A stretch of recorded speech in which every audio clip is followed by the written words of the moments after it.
അദ്ദേഹത്തിന് വെക്കാൻ കാരണം അദ്ദേഹം ഒരു പ്രശസ്തനായിട്ടുള്ള ക്രിമിനൽ ലോയർ എന്നുള്ള നിലയ്ക്ക് ഈ സാധാരണ രീതിയിൽ കേസ് നന്നായി വാദിക്കും എന്നുള്ള ഉദ്ദേശത്തിലായിരിക്കണം വെച്ച് കാണുക. അതങ്ങനെയാണ് വെച്ചിട്ടുള്ളതെന്നാണ് ഞാൻ മനസ്സിലാക്കുന്നത്. രാജി ആവശ്യപ്പെട്ടു. കാരണം ഇത് വിവാദമായപ്പോൾ അത് ഭക്തജനങ്ങൾക്ക് വളരെയധികം പ്രയാസമുണ്ടായി. വ്യാപകമായ ഭക്തജനങ്ങളുടെ പരാതിയുടെ അടിസ്ഥാനത്തിൽ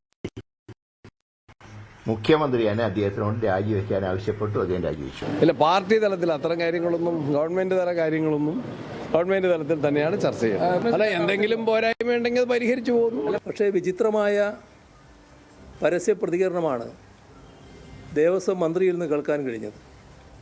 ഞാൻ അറിയില്ല എന്ന് തന്നെ അദ്ദേഹം പറയുന്ന നിലയാണുണ്ടായത്. ഇത്തരമൊരു നിയമനം ദേവസ്വം മന്ത്രി അറിയാതെ എങ്ങനെയാണ് നടക്കാനിടയാകുക? സാധാരണ പ്രതിയല്ല. ഇതിനകത്ത് ഏറ്റവും വലിയ കുറ്റാരോപിതനായിട്ടുള്ള ആളുകൾക്ക് വേണ്ടി, സ്ഥാപനത്തിനു വേണ്ടി ഹാജരായ അഡ്വക്കേറ്റിനെ തന്നെ ഇവിടെ ദേവസ്വത്തിന് വേണ്ടി നിയമിക്കുന്നു എന്ന് പറയുമ്പോൾ അത് ഒരു തരത്തിലുള്ള കള്ളന് ചൂട്ടുപിടിക്കലായിപ്പോയി. നമസ്കാരം. വി ഡി സതീശൻ സർക്കാർ അധികാരത്തിൽ 1 മാസം തികയ്ക്കാൻ ഇനിയുമുണ്ട് ഒരാഴ്ച സമയം. ഈ ചെറിയ സമയത്തിനുള്ളിൽ പുതിയ നിയമനങ്ങളിൽ കൈപൊള്ളുകയാണ് സർക്കാരിന്. ആദ്യം സണ്ണി ജോസഫിന്റെ ഭാര്യ സഹോദരൻ ബെന്നി തോമസിനെ പേഴ്സണൽ സ്റ്റാഫിൽ നിയമിച്ചതായിരുന്നു വിവാദമായത്. മുഖ്യമന്ത്രി ഇടപെട്ട് രാജിവെപ്പിച്ച് തലയൂരുമ്പോഴാണ് അടുത്ത വിവാദം. ശബരിമല സ്വർണ്ണക്കൊള്ളക്കേസിലെ പ്രതിഭാഗത്തുള്ള സ്മാർട്ട് ക്രിയേഷൻസ് കമ്പനിയുടെ അഭിഭാഷകനായ KB പ്രദീപിനെ ഹൈക്കോടതിയിൽ ദേവസ്വം ബോർഡ് പ്ലീഡറായി നിയമിച്ചത് സർക്കാരിനെ സംശയ നിഴലിലാക്കി. തുടർന്ന് മുഖ്യമന്ത്രി ഇടപെട്ട് അവിടെയും രാജിവെപ്പിച്ചു. ഓർക്കണം, തദ്ദേശ തെരഞ്ഞെടുപ്പിലും നിയമസഭാ തെരഞ്ഞെടുപ്പിലും LDF സർക്കാരിനെതിരായ ഏറ്റവും വലിയ തുറുപ്പുചീട്ടായിരുന്ന സ്വർണ്ണക്കൊള്ളക്കേസ് നടത്തിപ്പിലാണ് ഈ സർക്കാരിന്റെ ഉദ്ദേശശുദ്ധി ചോദ്യം ചെയ്യപ്പെടുന്നത്. തീർന്നില്ല. ഇല്ലാത്ത കാരണം പറഞ്ഞ് ആരോഗ്യവകുപ്പ് ഡയറക്ടറെ സ്ഥാനത്ത് നിന്ന് ഡോക്ടർ KJ റീനയെ മാറ്റിയതും വിവാദമായി. വനം വകുപ്പിനെതിരെ കേസ് നടത്തിയ ആൾ വനം വകുപ്പ് മന്ത്രിയുടെ പ്രൈവറ്റ് സെക്രട്ടറി ആയതിലും സംശയങ്ങൾ ഉയരുകയാണ്. എന്താണ് ഈ നിയമനങ്ങളിൽ സംഭവിക്കുന്നത്? എന്ത് യുക്തിയിലാണ് ഈ നിയമനങ്ങൾ? അധികാരം കിട്ടാൻ പറഞ്ഞതും അധികാരത്തിലിരുന്ന് ചെയ്യുന്നതും രണ്ടും രണ്ടാണ്. KB പ്രദീപിന്റെ നിയമനം സ്വർണ്ണക്കൊള്ളക്കേസ് അട്ടിമറിക്കാനുള്ള ആസൂത്രിത നീക്കമെന്ന ആരോപണം ഉയരുമ്പോൾ രാജികൊണ്ട് മാത്രം വിവാദം അവസാനിപ്പിക്കാനാകുമോ? ഈ വിഷയമാണ് നമ്മൾ ഇന്ന് പരിശോധിക്കുന്നത്. നിയമനങ്ങളിൽ സംഭവിക്കുന്നതെന്ത്? സ്വാഗതം.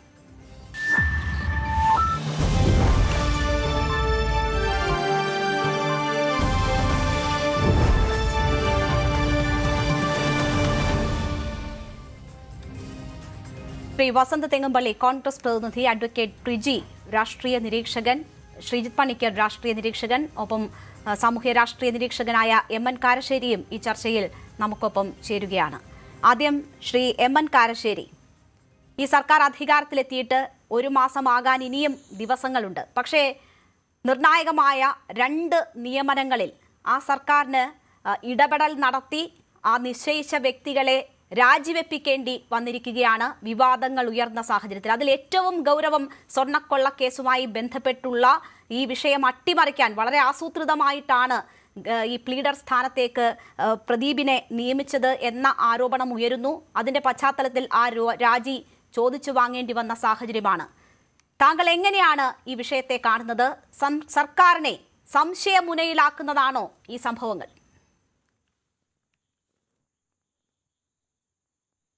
തീർച്ചയായും.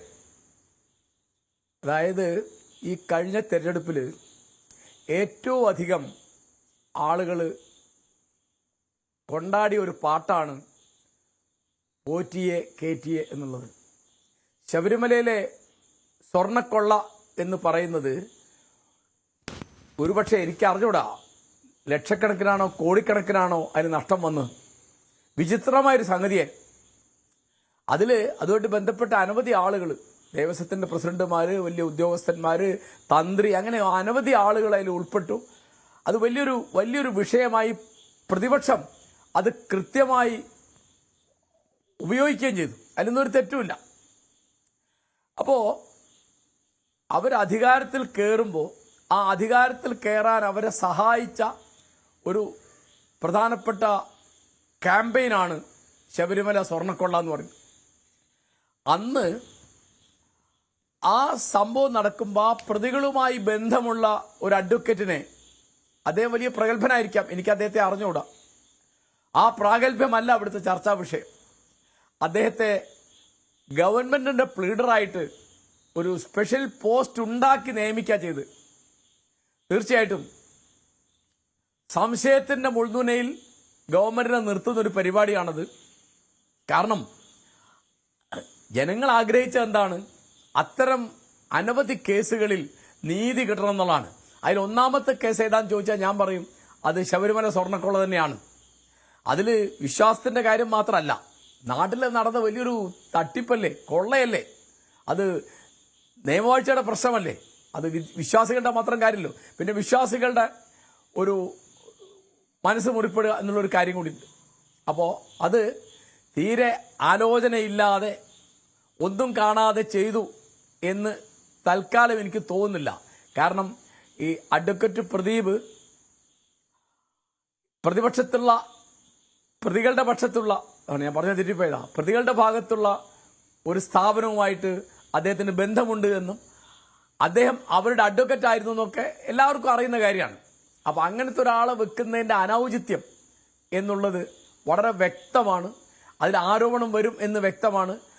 അപ്പോൾ എങ്ങനെയാണ് ഇത് ചെയ്തപ്പോൾ ബഹുമാനപ്പെട്ട മുഖ്യമന്ത്രി ശ്രീ വി ഡി സതീശൻ ഒറ്റയ്ക്ക് ചെയ്തു എന്നാണ് വകുപ്പ് മന്ത്രി കെ മുരളീധരൻ നമ്മളോട് പറഞ്ഞത്. അപ്പോൾ അദ്ദേഹം രാജിവെക്കാൻ ഇടയായി, മുഖ്യമന്ത്രി രാജി ചോദിച്ചു വാങ്ങി എന്നാണ് ഇപ്പോൾ വാർത്ത വരുന്നത്. വളരെ നന്നായി. അതായത് നേരത്തെ രേണുക പറഞ്ഞല്ലോ സണ്ണി ജോസഫിന്റെ കാര്യം, അദ്ദേഹം സ്വന്തം അളിയനെ പ്രൈവറ്റ് സെക്രട്ടറി ആയിട്ട് വെച്ചു എന്നുള്ളത് വലിയ കോലാഹലം ഉണ്ടായപ്പോൾ അദ്ദേഹം പിടിച്ചു നിൽക്കാൻ നോക്കി, പിടിച്ചു നിൽക്കാൻ പറ്റില്ല. അപ്പോൾ അദ്ദേഹത്തിന് പ്രൈവറ്റ് സെക്രട്ടറി സ്ഥാനത്ത് രാജിവെക്കേണ്ടി വന്നു. അപ്പം ഇങ്ങനെ രാജിവെപ്പിക്കാൻ കഴിയുന്നു എന്നുള്ളത് നമ്മുടെ ജനാധിപത്യത്തിൻ്റെ ഒരു വിജയമായിട്ടാണ് ഞാൻ കാണുന്നത്. തൊട്ടു മുമ്പത്തെ പിണറായി ഗവൺമെന്റിന്റെ കാലത്ത് ഇത്തരം ഒരു ബഹളം കൊണ്ടും ഒരു ജനാഭിപ്രായം കൊണ്ടും നമുക്കാരെയും രാജിവെപ്പിക്കാൻ സാധിച്ചിരുന്നില്ല എന്നുകൂടി ഈ സമയത്ത് ഓർമ്മിക്കണം എന്നാണ് എനിക്ക് പറയാനുള്ളത്. ഒരു ഉദാഹരണം പറഞ്ഞാൽ ഇപ്പോൾ MR അജിത് കുമാർ, അദ്ദേഹത്തെ പറ്റി അനവധി തർക്കങ്ങളും വിവാദങ്ങളും ഒക്കെ ഉണ്ടായിരുന്നു. അദ്ദേഹത്തെ DGP ആക്കി. അപ്പോൾ അദ്ദേഹത്തെ പറ്റിയുള്ള പ്രധാനപ്പെട്ട ഒരു ആരോപണം വന്നത് വളരെ പല സന്ദർഭങ്ങളിലും RSSുമായി അദ്ദേഹം രഹസ്യ സംഭാഷണം നടത്തി, അല്ലെങ്കിൽ RSSന് വേണ്ടി BJPക്ക് വേണ്ടി തൃശ്ശൂർ പൂരം കലക്കാൻ കൂട്ടുനിന്നു. അത് പ്രതിപക്ഷം മാത്രമല്ല പറഞ്ഞത്, അന്ന് അദ്ദേഹത്തിന്റെ ഭാഗത്ത് നിന്ന് വളരെ ഉത്തരവാദിത്വ കുറവുണ്ടായി എന്ന് പറഞ്ഞത് CPI നേതാവും അന്ന് മന്ത്രിയുമായിരുന്ന ശ്രീ രാജനാണ്. അപ്പോൾ അദ്ദേഹത്തിന് ഒന്നും പറ്റിയില്ലല്ലോ, അദ്ദേഹം എപ്പോഴും സർവീസിലുണ്ട്. അല്ലെങ്കിൽ ഇപ്പോൾ പുതിയ DGP ആയിട്ട് വന്ന ആള് റാവഡ ആസാദ് ചന്ദ്രശേഖർ, അദ്ദേഹം 1994 കൂത്തോട് വെടിവെപ്പിന് നേതൃത്വം കൊടുത്ത ആളാണ് എന്ന് ഈ അടുത്ത കാലം വരെ ഇടതുപക്ഷക്കാരെന്ന് പറഞ്ഞുകൊണ്ടിരുന്നതാണ്. അന്ന് എൻ്റെ ഓർമ്മ ശരിയാണെങ്കിൽ 5 പേര് മരിച്ചു, 6 പേർക്ക് ഗുരുതരമായി പരിക്ക് പറ്റി. അത്രയും വിവാദപുരുഷനായ ഒരാളെ DGP ആക്കി വെച്ചു. ഇപ്പോഴും അദ്ദേഹം തുടരുന്നുണ്ട്. അപ്പൊ ഇത്തരം വിവാദങ്ങളോ പ്രതിപക്ഷത്തിന്റെ ബഹളങ്ങളോ മാധ്യമങ്ങളുടെ സമ്മർദ്ദങ്ങളോ ഒന്നും പിണറായി ഗവൺമെന്റിന്റെ കാലത്തെ നിയമനങ്ങൾക്ക് ബാധകമായിരുന്നില്ല. അവർ ശ്രദ്ധിച്ചിട്ടേ ഇല്ല. ഇപ്പോൾ P ശശി മുഖ്യമന്ത്രിയുടെ പൊളിറ്റിക്കൽ സെക്രട്ടറിയായി. അന്ന് ആരൊക്കെ എന്തൊക്കെ വിവാദങ്ങൾ പറഞ്ഞപ്പോൾ ഞാൻ പ്രവർത്തിച്ചിരുന്ന സർവകലാശാല തലത്തിലുള്ള ഒരു വിവാദം ഞാൻ ഓർക്കുന്നത് പറയാം. Doctor TK Narayanan 2018 Kalamandalam vice ചാൻസലറായി. 2019 ഗവർണറായി വന്ന ശ്രീ ആരിഫ് മുഹമ്മദ് ഖാൻ അവിടുത്തെ ഒരു നിയമനമായിട്ട് സംസാരിക്കാൻ വേണ്ടി രാജ്ഭവനിലേക്ക് വിളിച്ചു TK നാരായണനെ. അദ്ദേഹം പോയില്ല, ആവർത്തിച്ച് പറഞ്ഞിട്ടും പോയില്ല. അപ്പൊ അദ്ദേഹത്തിന് നോട്ടീസ് അയച്ചപ്പോൾ അദ്ദേഹം ചെയ്തത് കലാമണ്ഡലത്തിന്റെ ചാൻസലറായിരിക്കാൻ ആരിഫ് മുഹമ്മദ് ഖാൻ അർഹതയില്ല എന്ന് പറഞ്ഞാൽ അദ്ദേഹത്തിന്റെ അർഹതയെ ചോദ്യം ചെയ്തുകൊണ്ട് കേരള ഹൈക്കോടതിയിൽ കേസ് കൊടുക്കുക ചെയ്ത്. വിചിത്രമായൊരു കാര്യമായിരുന്നു. അന്ന് കൾച്ചറൽ സെക്രട്ടറി ശ്രീമതി റാണി ജോർജ് മാപ്പ് പറഞ്ഞ് രാജ്ഭവനിലേക്ക് കത്തയക്കി അവിടെ പോയി പറയുകയൊക്കെ ചെയ്യേണ്ടി വന്നു. അന്ന് മുഖ്യമന്ത്രി പിണറായി വിജയൻ തന്നെ അത് ശരിയായില്ല എന്ന് പറഞ്ഞാൽ കേസ് പിൻവലിച്ചു. പക്ഷേ ഈ വിവാദങ്ങളൊക്കെ ഉണ്ടായിട്ടും TK നാരായണൻ രാജിവെക്കുകയോ TK നാരായണൻ പുറത്താക്കപ്പെടുകയോ ഒന്നും ഉണ്ടായില്ല. അദ്ദേഹം 2022 കാലാവധി പൂർത്തിയാക്കി പിരിഞ്ഞുപോയതാണ്. അപ്പം നമ്മൾ ഓർമ്മിക്കേണ്ടത് തീർച്ചയായിട്ടും അനുചിതമായി പെരുമാറി സതീശൻ ഗവൺമെന്റ് എന്നുള്ളവർ എനിക്ക് തർക്കമില്ല. പക്ഷേ ഇത്തരത്തിൽ നമ്മുടെ സാമൂഹ്യ സമ്മർദ്ദം കൊണ്ട്, ബഹുജനാഭിപ്രായം കൊണ്ട്, മാധ്യമങ്ങളുടെ നിലപാട് കൊണ്ട് രാജിവെപ്പിക്കാൻ സാധിക്കുന്നുണ്ട് എന്നുള്ളത് നമ്മുടെ ജനാധിപത്യത്തിന്റെ ഒരു നേട്ടമായിട്ട് കൂടി കാണേണ്ടതാണ്. തൊട്ട് മുമ്പത്തെ പിണറായി ഗവൺമെന്റ് കാലത്ത് നമുക്കത് സാധിച്ചിരുന്നില്ല എന്നുകൂടി ഈ സമയത്ത് ഓർമ്മിക്കേണ്ടതാണ്. ശരി, സർക്കാർ സംശയ നിഴലിലാണ് എന്ന കാര്യത്തിൽ അദ്ദേഹത്തിനും ഒട്ടും സംശയമില്ല. പക്ഷേ ജനാധിപത്യത്തിന്റെ വിജയം സംഭവിക്കുന്നു എന്ന് പറയുന്നു. അപ്പോൾ ഇത് സർക്കാരിന്റെ വിജയമല്ല, ജനാധിപത്യത്തിന്റെ വിജയമാണ്. സർക്കാരിന് വീഴ്ച സംഭവിച്ചു എന്ന് സമ്മതിക്കൽ കൂടിയാണ്. ഇപ്പോൾ രാഹുൽ ഈശ്വർ കൂടി നമുക്കൊപ്പം ചേരുകയാണ്. ശ്രീ രാഹുൽ ഈശ്വർ, താങ്കൾ ഉൾപ്പെടെയുള്ളവർ വലിയ ആശങ്ക ഈ സ്വർണ്ണക്കൊള്ള കേസുമായി ബന്ധപ്പെട്ട വിഷയത്തിൽ ഇന്നലെ പ്രകടിപ്പിച്ചതാണ്. ഇന്നിപ്പോൾ സർക്കാർ ഈ സ്പെഷ്യൽ പ്ലീഡർ നിയമനം, അതിൽ KB പ്രദീപിനെ നിയമിച്ച നടപടി റദ്ദാക്കുന്ന തരത്തിൽ അദ്ദേഹത്തിൽ നിന്ന് ഒരു രാജി ചോദിച്ചു വാങ്ങിയിരിക്കുന്നു. താങ്കൾ തൃപ്തനാണോ? രണ്ട് കാര്യങ്ങളാണ്. ഒന്ന്, കാരശ്ശേരി മാഷ് പറഞ്ഞ സ്പിരിറ്റ് വളരെ സ്വാഗതാർഹമാണ്. ഇത് സത്യം പറഞ്ഞാൽ കേട്ടപ്പോൾ ഞാനും ശ്രീ ശ്രീജിത്ത് പണിക്കരും ഒക്കെ ഇന്നലെ മറ്റൊരു പ്രമുഖ ചാനലിൽ ചർച്ചയ്ക്കൊക്കെ ഇരുന്നിരുന്നു. ആദ്യം ഈ വാർത്ത കേട്ടപ്പോൾ അയ്യോ ഇതെന്താ ഇങ്ങനെ, ശ്രീ VD സതീശന്റെ സർക്കാരിൽ നിന്ന് അങ്ങനെ ഒരു കാര്യം നമ്മൾ പ്രതീക്ഷിച്ചില്ലല്ലോ എന്ന് സ്വാഭാവികമായി എല്ലാവർക്കും തോന്നും. കാര്യം സ്വർണ്ണക്കൊള്ള നമ്മളെ എല്ലാം വേദനിപ്പിച്ച, കോടിക്കണക്കിന് ഭക്തരുടെ മനസ്സിൽ ആശങ്കയുണ്ടാക്കിയ, CPM-നോട് ബന്ധപ്പെട്ടവർ അകത്ത് കിടക്കുമ്പോൾ അവർക്കൊരു കവർ ഫയർ എന്ന രീതിയിൽ ശബരിമല തന്ത്രി നിരപരാധി എന്ന് കോടതി പിന്നീട് ചൂണ്ടിക്കാണിച്ച ശബരിമല തന്ത്രിയെ 41 ദിവസം ജയിലിലൊക്കെ പിടിച്ചിട്ട കോടിക്കണക്കിന് രൂപയുടെ സ്വർണം പോയി എന്ന് ആദ്യം അനുമാനിക്കുകയും ഇപ്പോൾ എത്രയോ സ്വർണം പോയി എന്ന് കൃത്യവും ഇപ്പോഴും കുറച്ച് ക്ലാരിറ്റി വരേണ്ട ഒരു വിഷയമാണ്. അപ്പോൾ ശബരിമലയിലെ സ്വർണ്ണക്കൊള്ള വിഷയത്തിൽ സ്മാർട്ട് ക്രിയേഷൻസിന്റെ ഭാഗത്ത് നിന്ന് അവരും ആത്യന്തികമായി കോടതി വിധി വന്നിട്ടാണ് പറയാൻ കഴിയുക. ശ്രീ KB പ്രദീപ് എന്ന് പറയുന്ന അഡ്വക്കേറ്റിന്റെ എല്ലാ അദ്ദേഹത്തിന്റെ അറിവ്, അദ്ദേഹത്തിന്റെ പാണ്ഡിത്യം, അദ്ദേഹം എനിക്ക് തോന്നുന്നു ഒരു അമ്പലത്തിൽ 13 വർഷത്തോളം അതുമായി ബന്ധപ്പെട്ട് നിയമവൃത്തി ചെയ്തിരുന്നു. ശബരിമല മേൽശാന്തി കേസിൽ അമിക്കസ് ക്യൂറി ആയിരുന്നുകൊണ്ട് അദ്ദേഹത്തിന്റെ സ്ഥാനത്തിനോ മഹത്വത്തിനോ അറിവിനോ ഒന്നും യാതൊരു എതിർപ്പുമില്ല. പക്ഷേ വളരെ ആശങ്കയുണ്ടാക്കിയ ശബരിമല കേസ് പോലെ പ്രമാദമായൊരു കേസിൽ UDF-നെ ഒരുപക്ഷെ അധികാരത്തിലേക്ക് തിരിച്ചു വരാൻ സഹായിച്ച പ്രധാനപ്പെട്ട കേസുകൾക്കൊന്നിൽ പ്രതിഭാഗത്തിന് വേണ്ടി വാദിച്ച ഒരു അഡ്വക്കേറ്റിനെ സ്പെഷ്യൽ പോസ്റ്റ് ഉണ്ടാക്കി അവിടെ നിയമിക്കുമ്പോൾ സ്വാഭാവികമായി ആർക്കും ഒന്ന് പുരികം ചുളിയുമല്ലോ. പക്ഷെ ഒരു കാര്യം വളരെ കറക്റ്റാണ്, ആ രീതിയിൽ പൊതുസമൂഹത്തിൽ നിന്നൊരു എതിർപ്പ് വന്നപ്പോൾ അവർ മാറ്റാൻ കാണിച്ച പോസിറ്റീവ് മനസ്സ് നല്ലതാണ്. മാധ്യമങ്ങളുടെ ചർച്ചയാണെങ്കിലും മറ്റും എവിടെയാണ് ജനാധിപത്യത്തിൽ വ്യത്യസ്ത നിലപാടുകളും നടപടികളും വരും. നമ്മുടെ ശ്രീ ജോസഫ് വിജയ് കത്തി നിന്നിരുന്ന സമയത്ത് അദ്ദേഹം ഓഫീസർ ഓൺ സ്പെഷ്യൽ ഡ്യൂട്ടി എന്നൊരാളെ അപ്പോയിന്റ് ചെയ്യുകയുണ്ടായ, ഒരു ജ്യോതിഷിയെ. തമിഴ്നാടിന്റെ പശ്ചാത്തലത്തിൽ അതിനെതിരെ വൻ വിമർശനം ഉയർന്നു വന്നു, അദ്ദേഹം മാറ്റി. അപ്പോൾ ജനാധിപത്യം എന്ന് പറയുന്നത് അങ്ങനെ ഒരു ഗിവ് ആൻഡ് ടേക്ക് പ്രോസസ്സാണ്. അല്ലെങ്കിൽ ഭരണകൂടങ്ങളെയും മന്ത്രിസഭയും വിമർശിക്കുകയും അവർ മാറ്റുകയും ഒക്കെ ചെയ്യുന്നത്. പക്ഷേ ഇപ്പോഴും മനസ്സിലൊരു ചെറിയ വിഷമമായി നിൽക്കുന്നത് എന്തിനായിരുന്നു ഈ അൺനെസസറി ആക്ഷൻ എന്നാണ്. അതൊരു പക്ഷേ ശ്രീ വസന്ത് തെങ്ങുംപള്ളി അടക്കം വിശദീകരിക്കുമായിരിക്കും. എന്തുകൊണ്ടാണ് അവരിങ്ങനെ ചെയ്തത്? എന്തിനാണ് അനാവശ്യമായി ഇത്രയും സെൻസിറ്റീവായ ഒരു വിഷയത്തിൽ പ്രത്യേകിച്ച് എന്തെങ്കിലും ക്ലോഷർ വേണം? ഏതെങ്കിലും രീതിയിൽ ശബരിമല വിഷയത്തിൽ നമുക്കൊരു ക്ലോഷർ വേണം. ആ ക്ലോഷറിന്റെ കാര്യം ശ്രമിക്കാതെ, അതിൽ ഉൾപ്പെട്ടിരിക്കുന്ന യഥാർത്ഥ പ്രതികളെ കണ്ടെത്താതെ, എത്ര സ്വർണത്തിന്റെ കാര്യത്തിൽ ക്ലാരിറ്റി വരുത്താതെ സ്മാർട്ട് ക്രിയേഷൻസ് നിന്നൊരാളെ ഇതിലേക്ക് വരുമ്പോൾ ഭക്തരുടെ മനസ്സിന് വിഷമമുണ്ട്. അവർ ഈ ആത്യന്തികമായി ചർച്ചയിലെ ന്യൂവാൻസുകൾ കണ്ടൊന്നുമല്ല, അവരുടെ മനസ്സിന് വിഷമം സംഭവിച്ചിട്ടുണ്ട്. ഇതിന്റെ കാരണം വിശദീകരിച്ചാൽ, പ്രത്യേകിച്ച് ശ്രീ VD സതീശനെ പോലെ ഭംഗിയോടെ സംസാരിക്കുന്ന ഒരു വ്യക്തി വിശദീകരിച്ചാൽ നന്നായിരുന്നു. ഇല്ലെങ്കിൽ കോൺഗ്രസ് പാർട്ടിയുടെയോ റെപ്രസെന്റ് ചെയ്ത് ആരെങ്കിലും വിശദീകരിക്കുമെന്ന് വിചാരിക്കും. ശരി, എന്തായാലും സംശയങ്ങൾ ബാക്കിയാണ് എന്നതാണ് രാഹുൽ കൂടി സൂചിപ്പിക്കുന്നത്.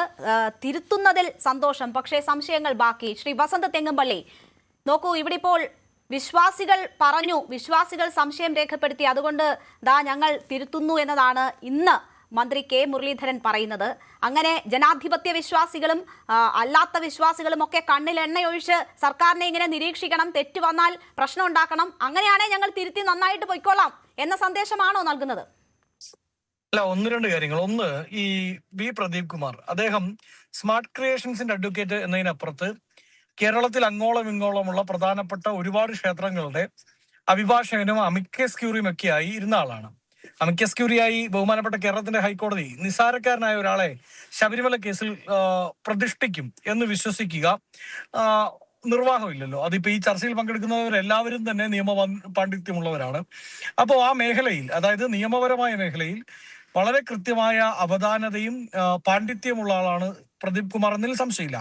ഇനി സ്മാർട്ട് ക്രിയേഷൻസുമായി ബന്ധപ്പെട്ട് SIT ഇൻവെസ്റ്റിഗേഷൻ പ്രഖ്യാപിച്ചതിന് ശേഷം സ്മാർട്ട് ക്രിയേഷൻസിന്റെ വക്കാലത്ത് ഹോൾഡർ അല്ല ശ്രീ പ്രദീപ് കുമാർ. അദ്ദേഹത്തെ ന്യായീകരിക്കുക എന്റെ ഉത്തരവാദിത്തമല്ല. കോടതി ഇടപെട്ട് ഒഴിവാക്കുകയായിരുന്നു. മറ്റാർക്കും ഈ വിവരങ്ങൾ പോകണ്ട എന്ന് കരുതി കോടതി ഇടപെട്ട് ഒഴിവാക്കിയതാണ്. എന്ത് വിവരക്കേടാ എന്നെ രേണു പറയുന്നത്?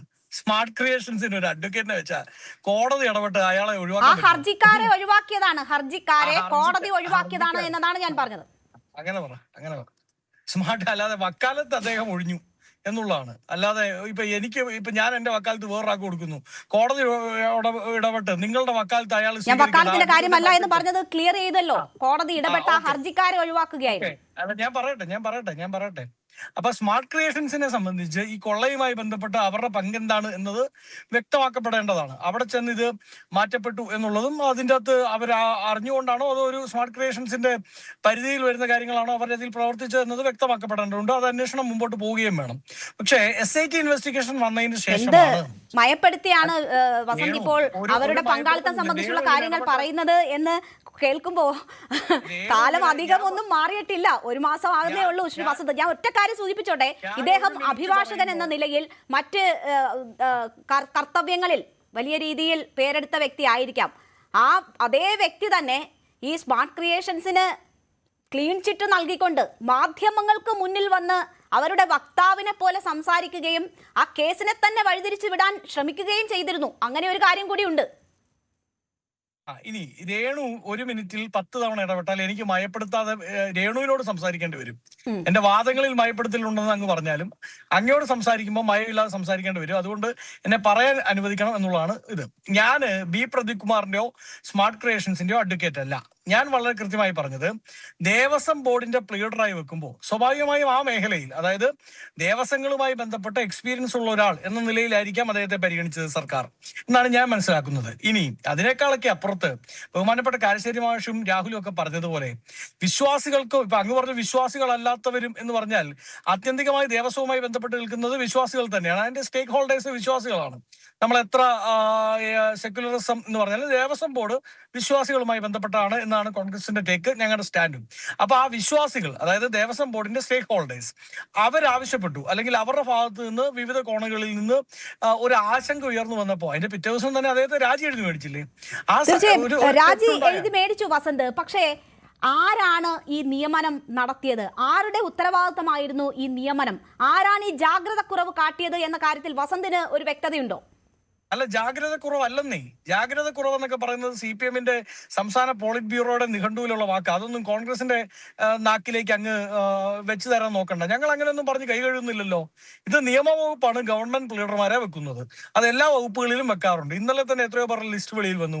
അപ്പോൾ ഗവൺമെന്റ് പ്ലീഡറിന് 7 വർഷത്തെ ഹൈക്കോർട്ട് പ്രാക്ടീസ് എന്നുള്ളതാണ് മിനിമം യോഗ്യത. ആ മിനിമം യോഗ്യത ഉണ്ട്, ആർക്ക് വേണമെങ്കിലും ഗവൺമെന്റ് പ്ലീഡർ ആവാം. അത് സ്വാഭാവികമായി എല്ലാ കാലത്തും പൊളിറ്റിക്കൽ നിയമനങ്ങൾ തന്നെയാണ്. LDF-ന്റെ കാലത്തും അതെ, UDF-ന്റെ കാലത്തും അതെ. അതിൻ്റെ അകത്ത് നിയമവകുപ്പ് മന്ത്രിക്ക്, അല്ല ഇന്നത്തെ കേസിൽ മുഖ്യമന്ത്രിക്കും അദ്ദേഹത്തിന്റെ ഓഫീസിനും അതിൻ്റെ അകത്ത് അവധാനതയുണ്ട്. അവർക്ക് അതിൻ്റെ അകത്ത് റോളുണ്ട്. ഇനി അതിൻ്റെ അകത്ത് ഒന്നാമത്തെ കാര്യം ഞാൻ പറഞ്ഞത്, ദേവസ്വം ബോർഡിന്റെ പ്ലീഡറായ ഒരാളെ വെക്കുമ്പോൾ ആ ദേവസ്വം വിഷയങ്ങളിൽ അഗ്രഗണ്യനായ പാണ്ഡിത്യമുള്ള മുൻകാല എക്സ്പീരിയൻസ് ഉള്ള ഒരാളെ പരിഗണിച്ചു. പാർട്ടി അതിനപ്പുറത്ത് മറ്റൊരു ഇന്റൻഷനും അതിൻ്റെ അകത്ത് ഉണ്ടായിട്ടുണ്ട് എന്ന് ഞാൻ വിശ്വസിക്കുന്നില്ല.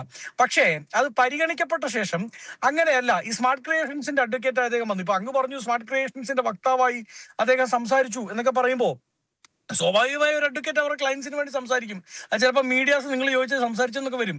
അങ്ങനെ സംസാരിച്ചിട്ടുണ്ട് എന്നുള്ളതിനപ്പുറത്ത് സ്മാർട്ട് ക്രിയേഷൻസിന്റെ അഡ്വക്കേറ്റായി അദ്ദേഹം വരുമ്പോൾ എതിർകക്ഷിയായിരുന്നു. ആ കേസിൽ തന്നെ എതിർഭാഗത്തുണ്ടാവുന്ന ദേവസ്വം ബോർഡുമായി ബന്ധപ്പെട്ട ഒരു സ്ഥാപനത്തിലേക്ക് അദ്ദേഹം കടന്നു വന്നാൽ ആ അന്വേഷണം വഴിമുട്ടാൻ സാധ്യതയുണ്ട് എന്ന ആശങ്ക കേരളത്തിന്റെ പൊതുസമൂഹവും വിശ്വാസികളും മുമ്പോട്ട് വെക്കുമ്പോൾ നമ്മളത് തിരുത്തുകയല്ലേ.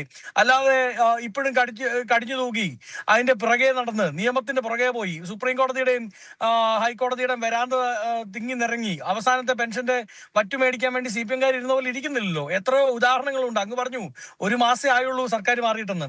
ആ 1 മാസം മുമ്പ് ഇതല്ലായിരുന്നല്ലോ നടക്കുന്നത്. 1 മാസം മുമ്പ് 1 മാസം മുമ്പ് വിശ്വാസിയോ സ്റ്റേക്ക് ഹോൾഡേഴ്സോ ഏതെങ്കിലും ഒരു വിഷയത്തിൽ അഭിപ്രായം ഉന്നയിച്ചാൽ, അവരുടെ പ്രശ്നങ്ങൾ തുറന്നു പറഞ്ഞാൽ, അതുമായി ബന്ധപ്പെട്ട എന്തെങ്കിലും ആർഗ്യുമെന്റ്സ് മുമ്പോട്ട് വെച്ചാൽ അവരോടെല്ലാം കണക്ക് പുറത്തുനിന്ന് മാറി കങ്ങടൊന്നുമല്ലേ പറഞ്ഞുകൊണ്ടിരുന്നത്. ഒരു തിരുത്തലും ഉണ്ടായിട്ടില്ലല്ലോ. ഈ സർക്കാർ ഈ സർക്കാരിനെ സംബന്ധിച്ച് ഞാൻ പറഞ്ഞല്ലോ, സർക്കാരിന്റെ ഇന്റൻഷൻ, സർക്കാർ അദ്ദേഹത്തെ നിയോഗിക്കുമ്പോൾ പരിഗണിച്ചിരിക്കുന്നത് അദ്ദേഹത്തിന് മുൻകാലങ്ങളിൽ കേരളത്തിലെ എല്ലാ ദേവസ്വങ്ങളിലും ഉണ്ടായിരുന്ന നിയമ പാണ്ഡിത്യമാണ്, അവിടുത്തെ അഡ്വക്കേറ്റ് എന്നുള്ള നിലയിൽ അദ്ദേഹത്തിന്റെ അനുഭവ ജ്ഞാനമാണ്. അദ്ദേഹം അമിക്കസ് ക്യൂറി, ശബരിമലയിലെ അമിക്കസ് ക്യൂറിയായി അടക്കം ഇരുന്ന വ്യക്തി എന്ന നിലയിലാണ് സർക്കാർ പരിഗണിച്ചത്. പക്ഷേ അതിനപ്പുറത്ത് വിശ്വാസികൾക്ക് പരിഗണിക്കേണ്ടി വന്ന വിഷയം വന്നപ്പോൾ അത് അഡ്രസ് ചെയ്യാനാണ് ഈ സർക്കാർ തയ്യാറായത്. അത് നല്ലൊരു മാറ്റമാണ്, നല്ലൊരു നീക്കമാണ് എന്നാണ് ഞാൻ കാണുന്നത്. ശരി, അഡ്വക്കേറ്റ് പ്രിജി, ഇവിടെ ഇപ്പോ 1 മാസമായില്ലെങ്കിൽ എന്താ, 4 തെറ്റ് പറ്റിയിട്ടുണ്ടെങ്കിൽ എന്താ, ഞങ്ങൾ 2 പേരെ തിരുത്തിയില്ലേ, 2 പേരുടെ കാര്യത്തിൽ ആ തിരുത്ത് വരുത്തിയില്ലേ, അതൊരു നേട്ടമല്ലേ, ഒരു പോസിറ്റീവ് മാർക്കല്ലേ എന്ന് കോൺഗ്രസ് പ്രതിനിധി ചോദിച്ചാൽ അങ്ങനെയും കാണേണ്ടി വരത്തില്ലേ? തിരുത്തുണ്ടാകുന്നു എന്നത് പോസിറ്റീവായി കാണേണ്ടുന്ന കാര്യമല്ലേ? വസന്ത് ഇവിടെ പറഞ്ഞപ്പോൾ ഒരു പ്രദീപ് കുമാറിന്റെ കാര്യമാണ് ആവർത്തിച്ച് പറഞ്ഞത്. പക്ഷേ ഞാൻ പറയുന്നത് പെശകാണെങ്കിൽ തിരുത്താൻ ഞാൻ തയ്യാറാണ്. ഞാൻ മനസ്സിലാക്കിയത്, മാധ്യമങ്ങളിലൂടെ ഞാൻ മനസ്സിലാക്കിയത്, ഒരു KB പ്രദീപിനെ ദേവസ്വത്തിന്റെ സ്പെഷ്യൽ പ്ലീഡറായി നിയമിച്ചു എന്നാണ്. എനിക്കാണ് തെറ്റ് പറ്റിയിട്ടുള്ളത്. ശരി. അപ്പോ അദ്ദേഹത്തിന്റെ ഈ മെറിറ്റിനെ സംബന്ധിച്ച് ഒന്നും ഒരു ആർഗ്യുമെന്റിലേക്ക് അദ്ദേഹം മോശപ്പെട്ട അഭിഭാഷകനാണെന്നോ അല്ലെങ്കിൽ നല്ല അഭിഭാഷകനാണെന്നോ ആ തരത്തിലുള്ള ഒരു ഇവാലുവേഷനിലേക്ക് ഞാൻ പോകുന്നതേയില്ല. പക്ഷേ ഇതിനകത്ത് വസന്ത് പറഞ്ഞിട്ടുള്ള 1-2 ആർഗ്യുമെന്റുകൾ കേരളത്തിലെ ജനം, കേരളത്തിൽ UDF വോട്ട് ചെയ്ത് ജയിപ്പിച്ച ജനങ്ങൾ ഒന്നാകെ ചെവി തുറന്നും കണ്ണു തുറന്നും കാണേണ്ടതും കേൾക്കേണ്ടതുമാണ് എന്നാണ് എൻ്റെ അഭിപ്രായം. അതിനകത്ത് വസന്ത് പറഞ്ഞ ആർഗ്യുമെന്റിനകത്ത് ഉള്ള ഒരു കോൺട്രഡിക്ടറി വെർഷൻസ്. വസന്ത് പറഞ്ഞത് ഇതെല്ലാം തന്നെ മുഖ്യമന്ത്രിയുടെ ഓഫീസ് വളരെ അവധാനതയോടുകൂടി അദ്ദേഹം ഒരു ലിസ്റ്റ് നിരത്തുകയും ചെയ്തു ഈ പ്രദീപിന്റെ മെറിറ്റിനെ സംബന്ധിച്ച്. ഈ മെറിറ്റുകളൊക്കെ പരിശോധിച്ചതിന് ശേഷം തന്നെയാണ് ഈ തരത്തിലുള്ള ഒരു അപ്പോയിന്റ്മെന്റ് നടത്തിയത്. ഇതാണ് അദ്ദേഹത്തിന്റെ ഒരു പോയിന്റ് ഓഫ് ആർഗ്യുമെന്റ്. രണ്ടാമത് പറഞ്ഞു, അത് CPMന്റെ കേന്ദ്ര കമ്മിറ്റിയുടെ നിഘണ്ടുവിലുള്ള ജാഗ്രത കുറവ് എന്ന് പറയുന്ന ഒരു വാക്ക്, അത് കേന്ദ്ര കമ്മിറ്റിയുടെ നിഘണ്ടുവിലല്ല, ശബ്ദധാരാവലി, ശ്രീകണ്ഠേശ്വരത്തിന്റെ ശബ്ദധാരാവലിയിലും മലയാള ഭാഷയിലെ ആ വാക്കുണ്ട്. ആ വാക്കിന് ജാഗ്രത കുറവ് എന്ന് പറഞ്ഞാൽ ഒരു സൂക്ഷ്മത കുറവുണ്ടായി എന്നതല്ല അദ്ദേഹം പറയുന്നത്. ഒരു സൂക്ഷ്മത കുറവും ഉണ്ടായിട്ടില്ല. പ്രദീപ് എന്ന് പറയുന്ന അഭിഭാഷകന്റെ കഴിഞ്ഞ കാലങ്ങളിലെ മെറിറ്റുകളുടെ ഒക്കെ അടിസ്ഥാനത്തിൽ ദേവസ്വത്തിന്റെ സ്പെഷ്യൽ പ്ലീഡറായിരിക്കാൻ എന്തുകൊണ്ടും അദ്ദേഹം യോഗ്യനാണ് എന്ന് കണ്ടെത്തിയതിന്റെ അടിസ്ഥാനത്തിലാണ് ആ നിയമനം നടത്തിയത് എന്നുള്ളതാണ് അദ്ദേഹത്തിന്റെ ഈ 2 തരത്തിലുള്ള കോൺട്രഡിക്ടറി ആയിട്ടുള്ള വെർഷൻസ്. അപ്പോൾ എനിക്ക് ന്യായമായി തോന്നിയൊരു സംശയം, ബാർ കൗൺസിൽ ഓഫ് ഇന്ത്യയുടെ ബാർ കൗൺസിൽ ഓഫ് ഇന്ത്യ റൂൾസിന്റെ പാർട്ട് 6 സെക്ഷൻ 11 റൂൾസ് 33 പ്രകാരം കോൺഫ്ലിക്റ്റ് ഓഫ് ഇൻട്രസ്റ്റ് ഉള്ള പാർട്ടീസിന് വേണ്ടി അപ്പിയർ ചെയ്യാൻ ഒരു അഭിഭാഷകന് കഴിയില്ല. അതായത് ഒരേ സമയം വാദിക്കും പ്രതിക്കും വേണ്ടി അപ്പിയർ ചെയ്യാൻ ഒരു അഭിഭാഷകന് കഴിയില്ല. അതായത് വാദിയുടേതായാലും പ്രതിയുടേതായാലും അവരുടെ കേസിനകത്ത് ഉൾക്കൊള്ളുന്ന കേസ് സംബന്ധമായ രഹസ്യങ്ങളൊക്കെ തന്നെ ഒരു അഭിഭാഷകനോട് പങ്കുവെച്ച് കഴിയുമ്പോൾ അതിൻ്റെ എതിർഭാഗത്തേക്ക് വന്നു നിന്നുകൊണ്ട് ആദ്യം അപ്പിയർ ചെയ്ത ആൾ ആരാണോ അയാൾക്കെതിരെയായുള്ള ആർഗ്യുമെന്റുകൾ നടത്താൻ ബാർ കൗൺസിൽ ഇന്ത്യ റൂൾസ് ഒരു അഭിഭാഷകനെയും അനുവദിക്കുന്നില്ല. അപ്പോൾ ഈ അവധാനതയോടുകൂടി ജാഗ്രത കുറവ് എന്ന് പറയുന്ന വാക്ക് തന്നെ അന്യമായിട്ടുള്ളൊരു പാർട്ടി ഇത്രയും സൂക്ഷ്മതയോടുകൂടി ഈ പറയുന്ന മെറിറ്റുകളെല്ലാം തന്നെ പരിശോധിച്ച് എങ്ങനെ ഇത് കണ്ടെത്തി എന്നുള്ളതാണ് എന്നെ അത്ഭുതപ്പെടുത്തിയത്. അതായത് ശബരിമല കേസിനകത്തെ ഏറ്റവും പ്രധാനപ്പെട്ട പ്രതിയായിരുന്ന പങ്കജ് ഭണ്ഡാരിക്ക് വേണ്ടി അപ്പിയർ ചെയ്ത ഒരാളിനെ നിയമം ഇങ്ങനെയായിരിക്കെ ഇത്രയേറെ അവധാനതയോടുകൂടി 1 മാസത്തിനുള്ളിൽ സമയമെടുത്ത് ഇത്രയും നല്ലൊരു അപ്പോയിന്റ്മെന്റ് നടത്തിയ മുഖ്യമന്ത്രിയെ അഭിനന്ദിക്കണം. തീർച്ചയായും കാരശ്ശേരി മാഷ് വളരെ നല്ലൊരു അഭിനന്ദനം അദ്ദേഹത്തിന് കൊടുത്തു. ഞാൻ കാരശ്ശേരി മാഷിനെയും അഭിനന്ദിക്കുന്നു. കാരണം ഇതിനിടയിലൂടെ കഴിഞ്ഞ കാലത്ത് പിണറായി വിജയൻ സർക്കാർ കണ്ടെത്തിയ നിയമനങ്ങളിൽ ഇങ്ങനെ തിരുത്തൽ ഉണ്ടായില്ല എന്നുകൂടി പറയാൻ കഴിയുന്ന അദ്ദേഹത്തിന്റെ ഈ മഹാമനസ്കതയ്ക്ക് ഞാനൊരു വലിയ നമോവാകം പറയുകയാണ്. കാരണം മറ്റൊന്നും കൊണ്ടല്ല, ഒന്ന് ആലോചിച്ച് നോക്കൂ. പിണറായി വിജയൻ സർക്കാരിന്റെ കാലത്ത് അദ്ദേഹം ഇതിനോട് ചേർത്ത് വെച്ച് ഉദാഹരണമായി പറഞ്ഞത് ഏതൊക്കെയാണ്? ഏതെങ്കിലും ഒരു വാദിയുടെ അഭിഭാഷകനെ പ്രതിക്ക് വേണ്ടി സർക്കാർ അപ്പോയിന്റ് ചെയ്തതാണോ, അതോ പ്രതിയുടെ അഭിഭാഷകനെ വാദിക്ക് വേണ്ടി സർക്കാർ നിയമിച്ച ഒരു ഉദാഹരണങ്ങളാണോ അദ്ദേഹം ഇതിനു വേണ്ടി ചൂണ്ടിക്കാണിച്ചത്?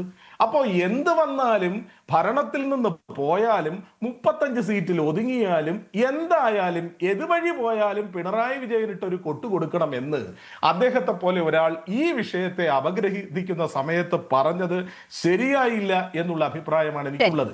ഈ വിഷയത്തിൽ അല്ല, പറഞ്ഞു തീർന്നില്ല. നമ്മുടെ ഈ വിഷയത്തിൽ ഈ അപ്പോയിന്റ്മെന്റ് രേണുക എന്നോട് ചോദിച്ചത് ഈ ഒരു അപ്പോയിന്റ്മെന്റിനെ കുറിച്ച് മാത്രമല്ല, അതോടൊപ്പം തന്നെ അളിയൻ നിയമനം.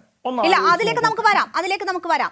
അതിനു മുൻപ് ശ്രീജിത്ത് പണിക്കർ, നോക്കൂ, ഇവിടെ ഇപ്പോ സർക്കാർ പല വിധത്തിൽ ഇത് വിവാദമാകുന്ന ഒരു സാഹചര്യത്തിൽ അത് കണക്കിലെടുത്തുകൊണ്ട് തന്നെ ആ നിയമനം റദ്ദാക്കുന്നു. അദ്ദേഹത്തിൽ നിന്ന് തന്നെ രാജി ചോദിച്ച് വാങ്ങുകയാണ്. അതിനും അപ്പുറം ഈ കാര്യങ്ങളിൽ എവിടെ വീഴ്ച വന്നു എന്നതിന്റെ പരിശോധന ആവശ്യമില്ലേ? ഇവിടെ ഇപ്പോ ഇത് വളരെ ആസൂത്രിതമായി നടന്ന ഗൂഢാലോചനയായിരുന്നു, ഈ കേസ് തന്നെ അട്ടിമറിക്കാൻ നടന്ന ഗൂഢാലോചനയായിരുന്നു എന്നതാണ് പ്രതിപക്ഷത്തിന്റെ വലിയ ആരോപണം. നമുക്കറിയാം, സ്വർണ്ണക്കൊള്ളയുമായി ബന്ധപ്പെട്ട് കോൺഗ്രസിനെ പോലും പ്രതിരോധത്തിലാക്കുന്ന ചില കൂടിക്കാഴ്ചകൾ, അതിന്റെ ഫോട്ടോകളൊക്കെ പുറത്തു വന്നിട്ടുണ്ട്. അതിലൊക്കെ മതിയായ വിശദീകരണം നൽകാൻ കഴിഞ്ഞിട്ടുണ്ടോ എന്നതും സംശയമാണ്. അതുമായി കൂട്ടിച്ചേർത്തുകൂടി ഈ ആരോപണങ്ങൾ ഉയരുമ്പോൾ ഞങ്ങൾ തിരുത്തി എന്നതിൽ മാത്രം അവസാനിക്കുമോ കാര്യങ്ങൾ? രേണു, ഞാൻ ഈ വിഷയത്തിൽ പ്രതിപക്ഷം ഉന്നയിക്കുന്ന ആരോപണത്തിനോടൊപ്പമാണ്. അത് പറയുന്നതിന് മുമ്പ്, അതിൻ്റെ മറ്റു കാര്യങ്ങൾ പറയുന്നതിന് മുമ്പ് എനിക്ക് ഒരു കാര്യം ശ്രീ വസന്തിൽ നിന്ന് അറിഞ്ഞാൽ കൊള്ളാം. അദ്ദേഹമാണല്ലോ കോൺഗ്രസിന്റെ പ്രതിനിധി. ശ്രീ KB പ്രദീപിന് ഈ ഒരു നിയമനം കൊടുക്കുന്ന സമയത്ത് അദ്ദേഹം സ്മാർട്ട് ക്രിയേഷൻസിന്റെ വക്കീലായിരുന്നു എന്നതിനെക്കുറിച്ച് സർക്കാരിന് അറിയാമായിരുന്നു എന്നാണോ താങ്കൾ പറയുന്നത്, അറിയില്ലായിരുന്നു എന്നാണോ? അതിനെക്കുറിച്ച് അദ്ദേഹം ഒന്ന് പറഞ്ഞതിന് ശേഷം തുടരാം. അല്ല, അതിന്റെ അകത്ത് ഉത്തരം എന്താണെന്ന് അറിയാം. അത് നേരത്തെ പ്രിജി പറഞ്ഞതിനും കൂടെ കൂട്ടി ഒറ്റ വരിയിൽ ഉത്തരം പറയാം. KB പ്രദീപ് സ്മാർട്ട് ക്രിയേഷൻസിന്റെ വക്കാലത്തൊഴിഞ്ഞ ആളാണ്. അതായത് നിലവിൽ അദ്ദേഹം സ്മാർട്ട് ക്രിയേഷൻസിന്റെ അഡ്വക്കേറ്റ് അല്ല. ഒന്ന്. രണ്ട് ഒരു 10 സെക്കൻഡ് കൂടെ അല്ല പറ്റും.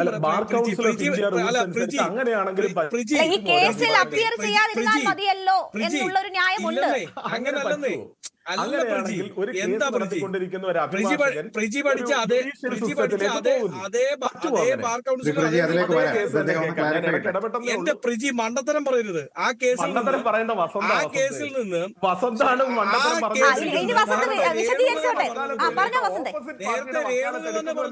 സ്മാർട്ട് ക്രിയേഷൻസിന്റെ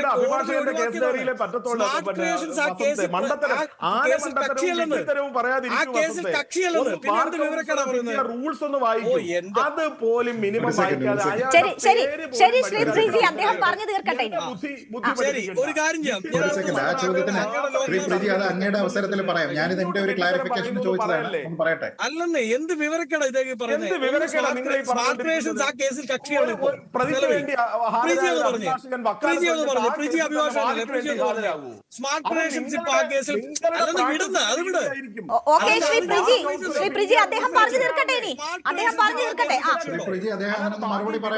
പറഞ്ഞിട്ട് ബാക്കി എല്ലാവർക്കും വിവരമില്ല, മണ്ടത്തരമാണ്, ബുദ്ധിശൂന്യതയാണ്.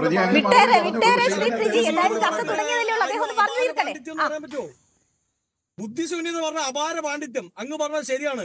അങ്ങ് ഉടനെ തന്നെ സുപ്രീം കോടതിയുടെ വ്യക്തിപരമായ വിഷയങ്ങളിലേക്ക് പോകണ്ട. താങ്കൾ പറയൂ വസന്ത്. വ്യക്തിപരമായ അധിക്ഷേപത്തിലേക്ക് പോകണ്ട. താങ്കൾ അത് പറയൂ. മറുപടി പറഞ്ഞ് അവസാനിപ്പിച്ചോളൂ. സുപ്രീം കോടതിയിൽ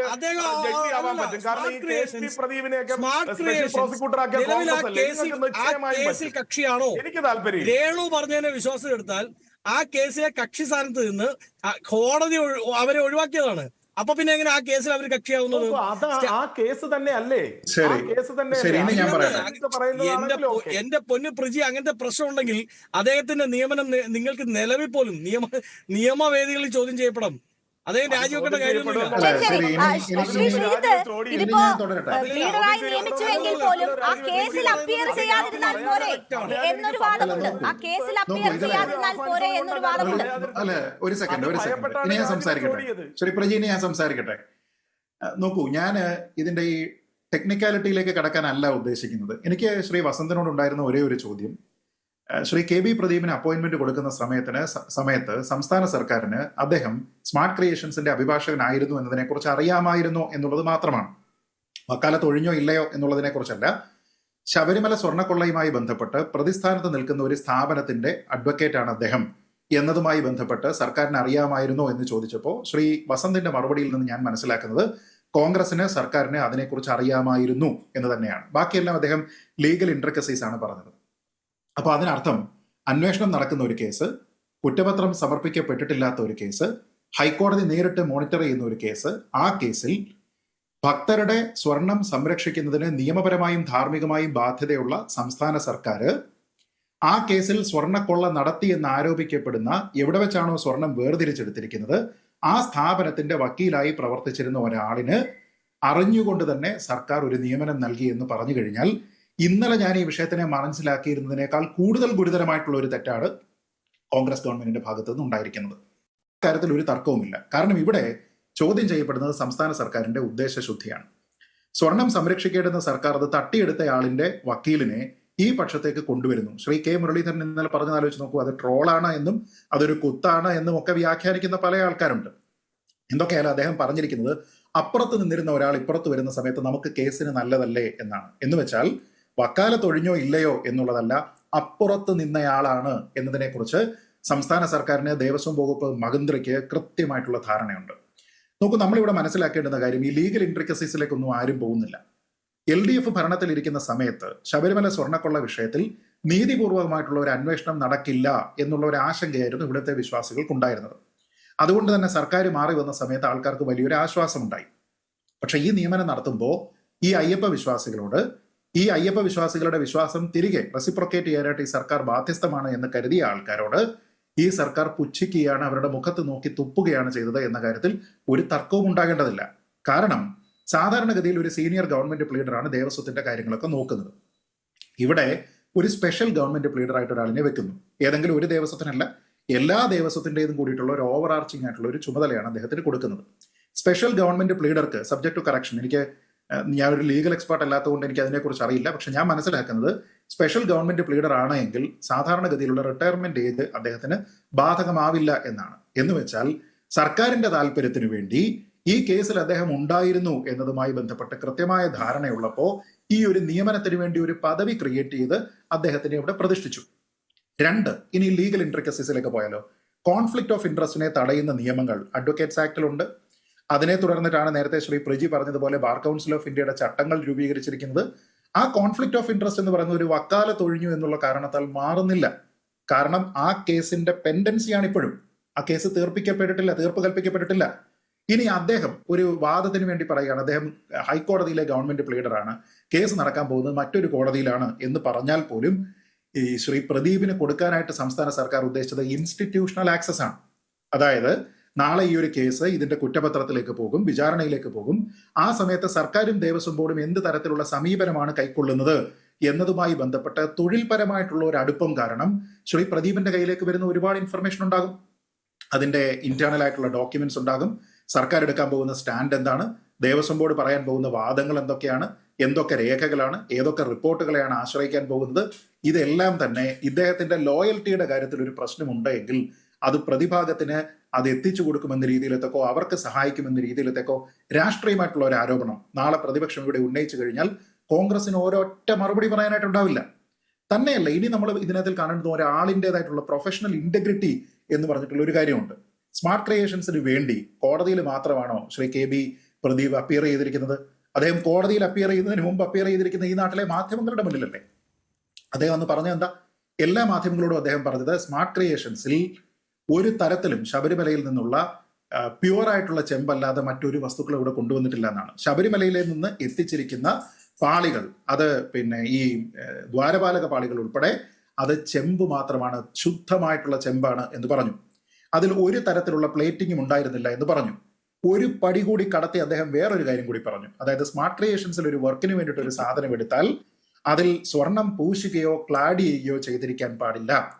സ്വർണമല്ലാതെ ഇനി മറ്റേതൊരു വസ്തുവും അങ്ങനെ ക്ലാഡ് ചെയ്യുകയോ പൂശുകയോ ചെയ്യാൻ പാടില്ല. അങ്ങനെ എടുക്കുന്നതാണ് അവരുടെ പ്രോട്ടോകോൾ. ഇതില്ലാത്ത കാര്യങ്ങൾ എടുക്കുകയാണ് എന്ന് വെച്ചാൽ അദ്ദേഹം പറഞ്ഞിരിക്കുന്ന കാര്യങ്ങളെല്ലാം തന്നെ ഇന്ന് പുറത്തു വന്നിരിക്കുന്ന SITയുടെ അന്വേഷണ വിവരങ്ങൾ അനുസരിച്ച്, കോടതി വെറ്റ് ചെയ്ത് പറഞ്ഞിരിക്കുന്ന വിവരങ്ങൾ അനുസരിച്ച് വസ്തുതാവിരുദ്ധമാണ്. സാധാരണ മലയാളത്തിൽ പറഞ്ഞാൽ നുണയാണ്. അപ്പൊ ഞാൻ പറഞ്ഞത്, നിങ്ങൾ ഈ പറയുന്ന ആളിന്റെ പ്രൊഫഷണൽ എത്തിക്സിനെ കുറിച്ചാണെങ്കിലും പ്രൊഫഷണൽ ഇന്റഗ്രിറ്റിയെ കുറിച്ചാണെങ്കിലും കോൺഫ്ലിക്ട് ഓഫ് ഇൻട്രസ്റ്റിനെ കുറിച്ചാണെങ്കിലും അദ്ദേഹം ഈ കേസിൽ ഉണ്ടായിരുന്ന ആളാണ് എന്നതിനെ കുറിച്ച് സർക്കാരിന് പ്രയർ ആയിട്ടുള്ള ഇൻഫർമേഷൻ ഉണ്ടായിരുന്നു എന്ന കാര്യവും കൂടി പരിഗണിച്ചു കഴിഞ്ഞാൽ ഇത് ഉണ്ടാക്കുന്ന ഗുരുതരമായിട്ടുള്ള ഒരു പ്രശ്നത്തിന് ഒരു ചെറിയ ഉദാഹരണം പറഞ്ഞിട്ട് ഞാൻ എന്റെ അവസരം നിർത്താം. ഞാൻ ചോദിക്കുന്നത്, ഈ ആലപ്പുഴയിൽ രക്ഷാപ്രവർത്തനം നടത്തിയിരിക്കുന്ന മുഖ്യമന്ത്രിയുടെ പഴയ അംഗരക്ഷകരുമായി ചേർന്നിട്ട് ഒരു കേസുണ്ട്. ആ കേസ് നടപ്പാക്കുന്ന സമയത്ത് അതിലെ അംഗരക്ഷകർക്ക് വേണ്ടി ഹാജരാകുന്ന വക്കീലന്മാരുണ്ട്.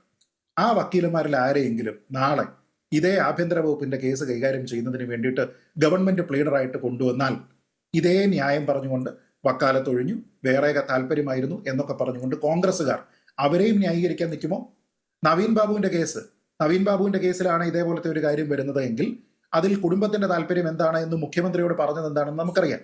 നാളെ പി ദിവ്യയ്ക്ക് വേണ്ടിയിട്ട് ഹാജരായിരിക്കുന്ന ഒരു വക്കീലിനെ ശരി എന്നാ ഇപ്പുറത്ത് കൊണ്ടുവന്നോ, നമുക്ക് ഇവിടെ നിർത്തിയിട്ട് ഇങ്ങോട്ട് വന്നു കഴിഞ്ഞാൽ നമുക്ക് കൂടുതൽ നമ്മുടെ കേസ് സ്ട്രോങ് ആകുമല്ലോ എന്ന് പറഞ്ഞുകൊണ്ട് അവരെയും പ്ലീഡറാക്കാനായിട്ട് ചെന്നാൽ കോൺഗ്രസ്സുകാർ കോൺഗ്രസ്സുകാർ അംഗീകരിക്കുമോ എന്ന് ശ്രീജിത്ത് പണിക്കർ ചോദിക്കുമ്പോൾ എല്ലാ കോൺഗ്രസ്സുകാർക്കും അല്ലെങ്കിൽ നേതാക്കന്മാർക്കും ഒക്കെ ഇതിൽ സമ്മതമുണ്ടായിരുന്നു അല്ലെങ്കിൽ അവരോട് ആലോചിച്ചോ എന്ന കാര്യത്തിൽ സംശയമുണ്ട്. കാരണം ഇന്ന് സണ്ണി ജോസഫ് പറയുന്നത് ഇത് കെ മുരളീധരൻ അറിഞ്ഞുകൊണ്ടാണെന്ന്. കെ മുരളീധരൻ ഇന്നലെ പറയുന്നു ഞാൻ അറിഞ്ഞിട്ടില്ല, ഇതെല്ലാം മുഖ്യമന്ത്രിയുടെ പ്രത്യേക അധികാരമാണ്, മുഖ്യമന്ത്രിയാണ് ചെയ്തതെന്ന് പറയുന്നു. ഇന്ന് പറയുന്നു അങ്ങനെയാണെങ്കിലും എനിക്കും ഉത്തരവാദിത്തമുണ്ട്, മന്ത്രിസഭ യോഗത്തിൽ ഞാൻ പങ്കെടുത്തില്ല എങ്കിലും മന്ത്രിസഭയുടെ തീരുമാനത്തിൽ എനിക്ക് ഉത്തരവാദിത്തം ഉണ്ടെന്ന് പറയുന്നു. അപ്പോൾ ആർക്കാണ് ഉത്തരവാദിത്തം എന്ന കാര്യത്തിൽ സംശയം നിൽക്കുകയാണ്. ശ്രീ എം.എൻ. കാരശ്ശേരി, ഇവിടെ ഇപ്പോ ഈ സർക്കാർ നോക്കൂ, ഈ ഏറ്റവും പ്രധാനപ്പെട്ട 2 നിയമനങ്ങളിലെ യു ടേൺ എടുത്താൽ തന്നെ സണ്ണി ജോസഫുമായി ബന്ധപ്പെട്ട കാര്യം നമുക്കറിയാം. ഈ പിണറായി വിജയൻ സർക്കാരിൽ, 1ാം പിണറായി സർക്കാരായാലും 2ാം പിണറായി സർക്കാരായാലും ഒക്കെ ഈ ബന്ധു നിയമനം നമ്മൾ എങ്ങനെയാണ് ചർച്ച ചെയ്തത് എന്നതറിയാം.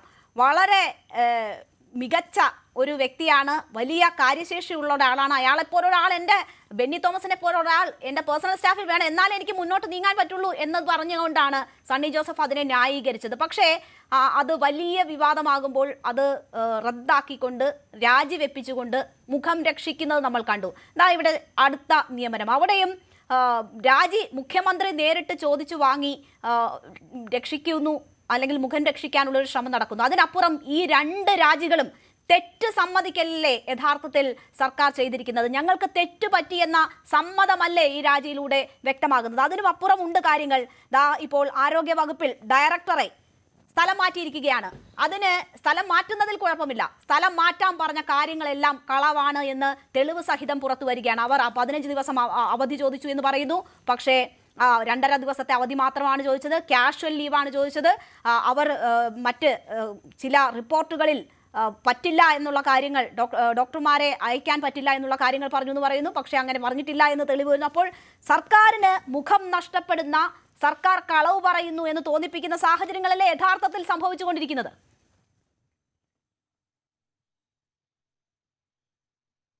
തീർച്ചയായിട്ടും സണ്ണി ജോസഫ് അദ്ദേഹം ഇന്നിപ്പോ മന്ത്രിയാണ്, MLA ആണ്. അതിനൊക്കെ മുമ്പേ ഓർക്കേണ്ട കാര്യം, അദ്ദേഹം KPCC പ്രസിഡന്റാണ്. KPCC പ്രസിഡന്റ് ആയിരിക്കുമ്പോൾ അദ്ദേഹത്തിന് കൂടുതൽ ഉത്തരവാദിത്തമുണ്ട്. അദ്ദേഹം സ്വന്തം അളിയനെ ആ സ്ഥാനത്ത് വെക്കുന്നത് വളരെ അനുചിതമാണ് എന്ന് മനസ്സിലാക്കാൻ അദ്ദേഹത്തിന് എന്തുകൊണ്ട് പറ്റിയില്ല എന്ന് എനിക്ക് മനസ്സിലാവുന്നില്ല. അദ്ദേഹം എൻ്റെ ഓർമ്മ ശരിയാണെങ്കിൽ 2 വട്ടം അത് മാധ്യമങ്ങളുടെ മുമ്പാകെ ന്യായീകരിച്ചു. അത് പിടിച്ചു വെക്കാൻ കഴിയില്ല എന്നായപ്പോഴാണ് അദ്ദേഹം ബെന്നി തോമസ് രാജിവെച്ചത്. തീർച്ചയായിട്ടും അത് ഇപ്പോൾ നമ്മൾ ഓർക്കേണ്ട ഒരു കാര്യം, സർക്കാരിനിപ്പോൾ 3 ആഴ്ച പ്രായമായിട്ടേ ഉള്ളൂ.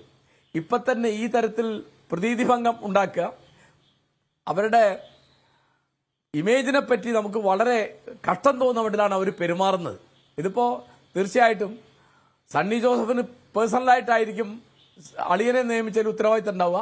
പക്ഷേ ബഹുമാനപ്പെട്ട മുഖ്യമന്ത്രി ശ്രീ VD സതീശന് നേരിട്ട് ഉത്തരവാദിത്തമുള്ള ഒന്നാവണം അഡ്വക്കേറ്റ് പ്രദീപ് കുമാറെ നിയമിച്ചത്, ഒരു സംശയമില്ല.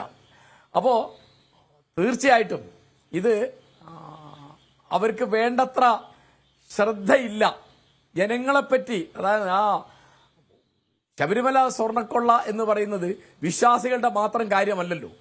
അത് ഒരുപക്ഷെ ഈ നാട്ടിൽ നടന്ന ഏറ്റവും വലിയ കൊള്ളകളിലൊന്നായിരിക്കും. അതിൻ്റെ കണക്കിപ്പോഴും അറിഞ്ഞൂടാ.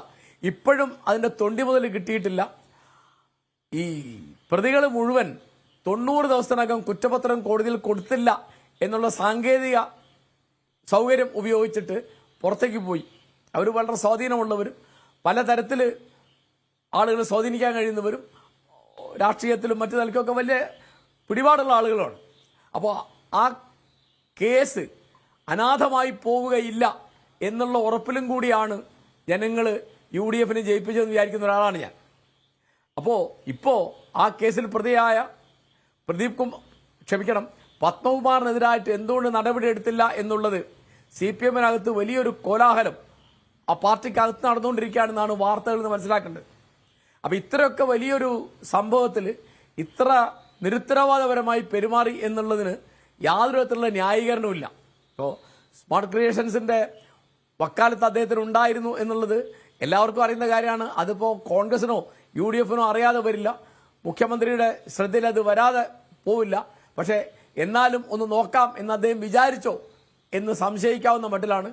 അതുകൊണ്ട് അദ്ദേഹമാണ് ഇതിന് കൃത്യമായി ഇന്ന കാരണം കൊണ്ട് വെച്ചു, ഇന്ന കാരണം കൊണ്ട് രാജി ചോദിച്ചു വാങ്ങി എന്ന് പറയേണ്ടത്. വിശ്വാസികളുടെ പ്രശ്നം മാത്രമായിട്ട് ഇത് ചുരുക്കി കാണരുത്.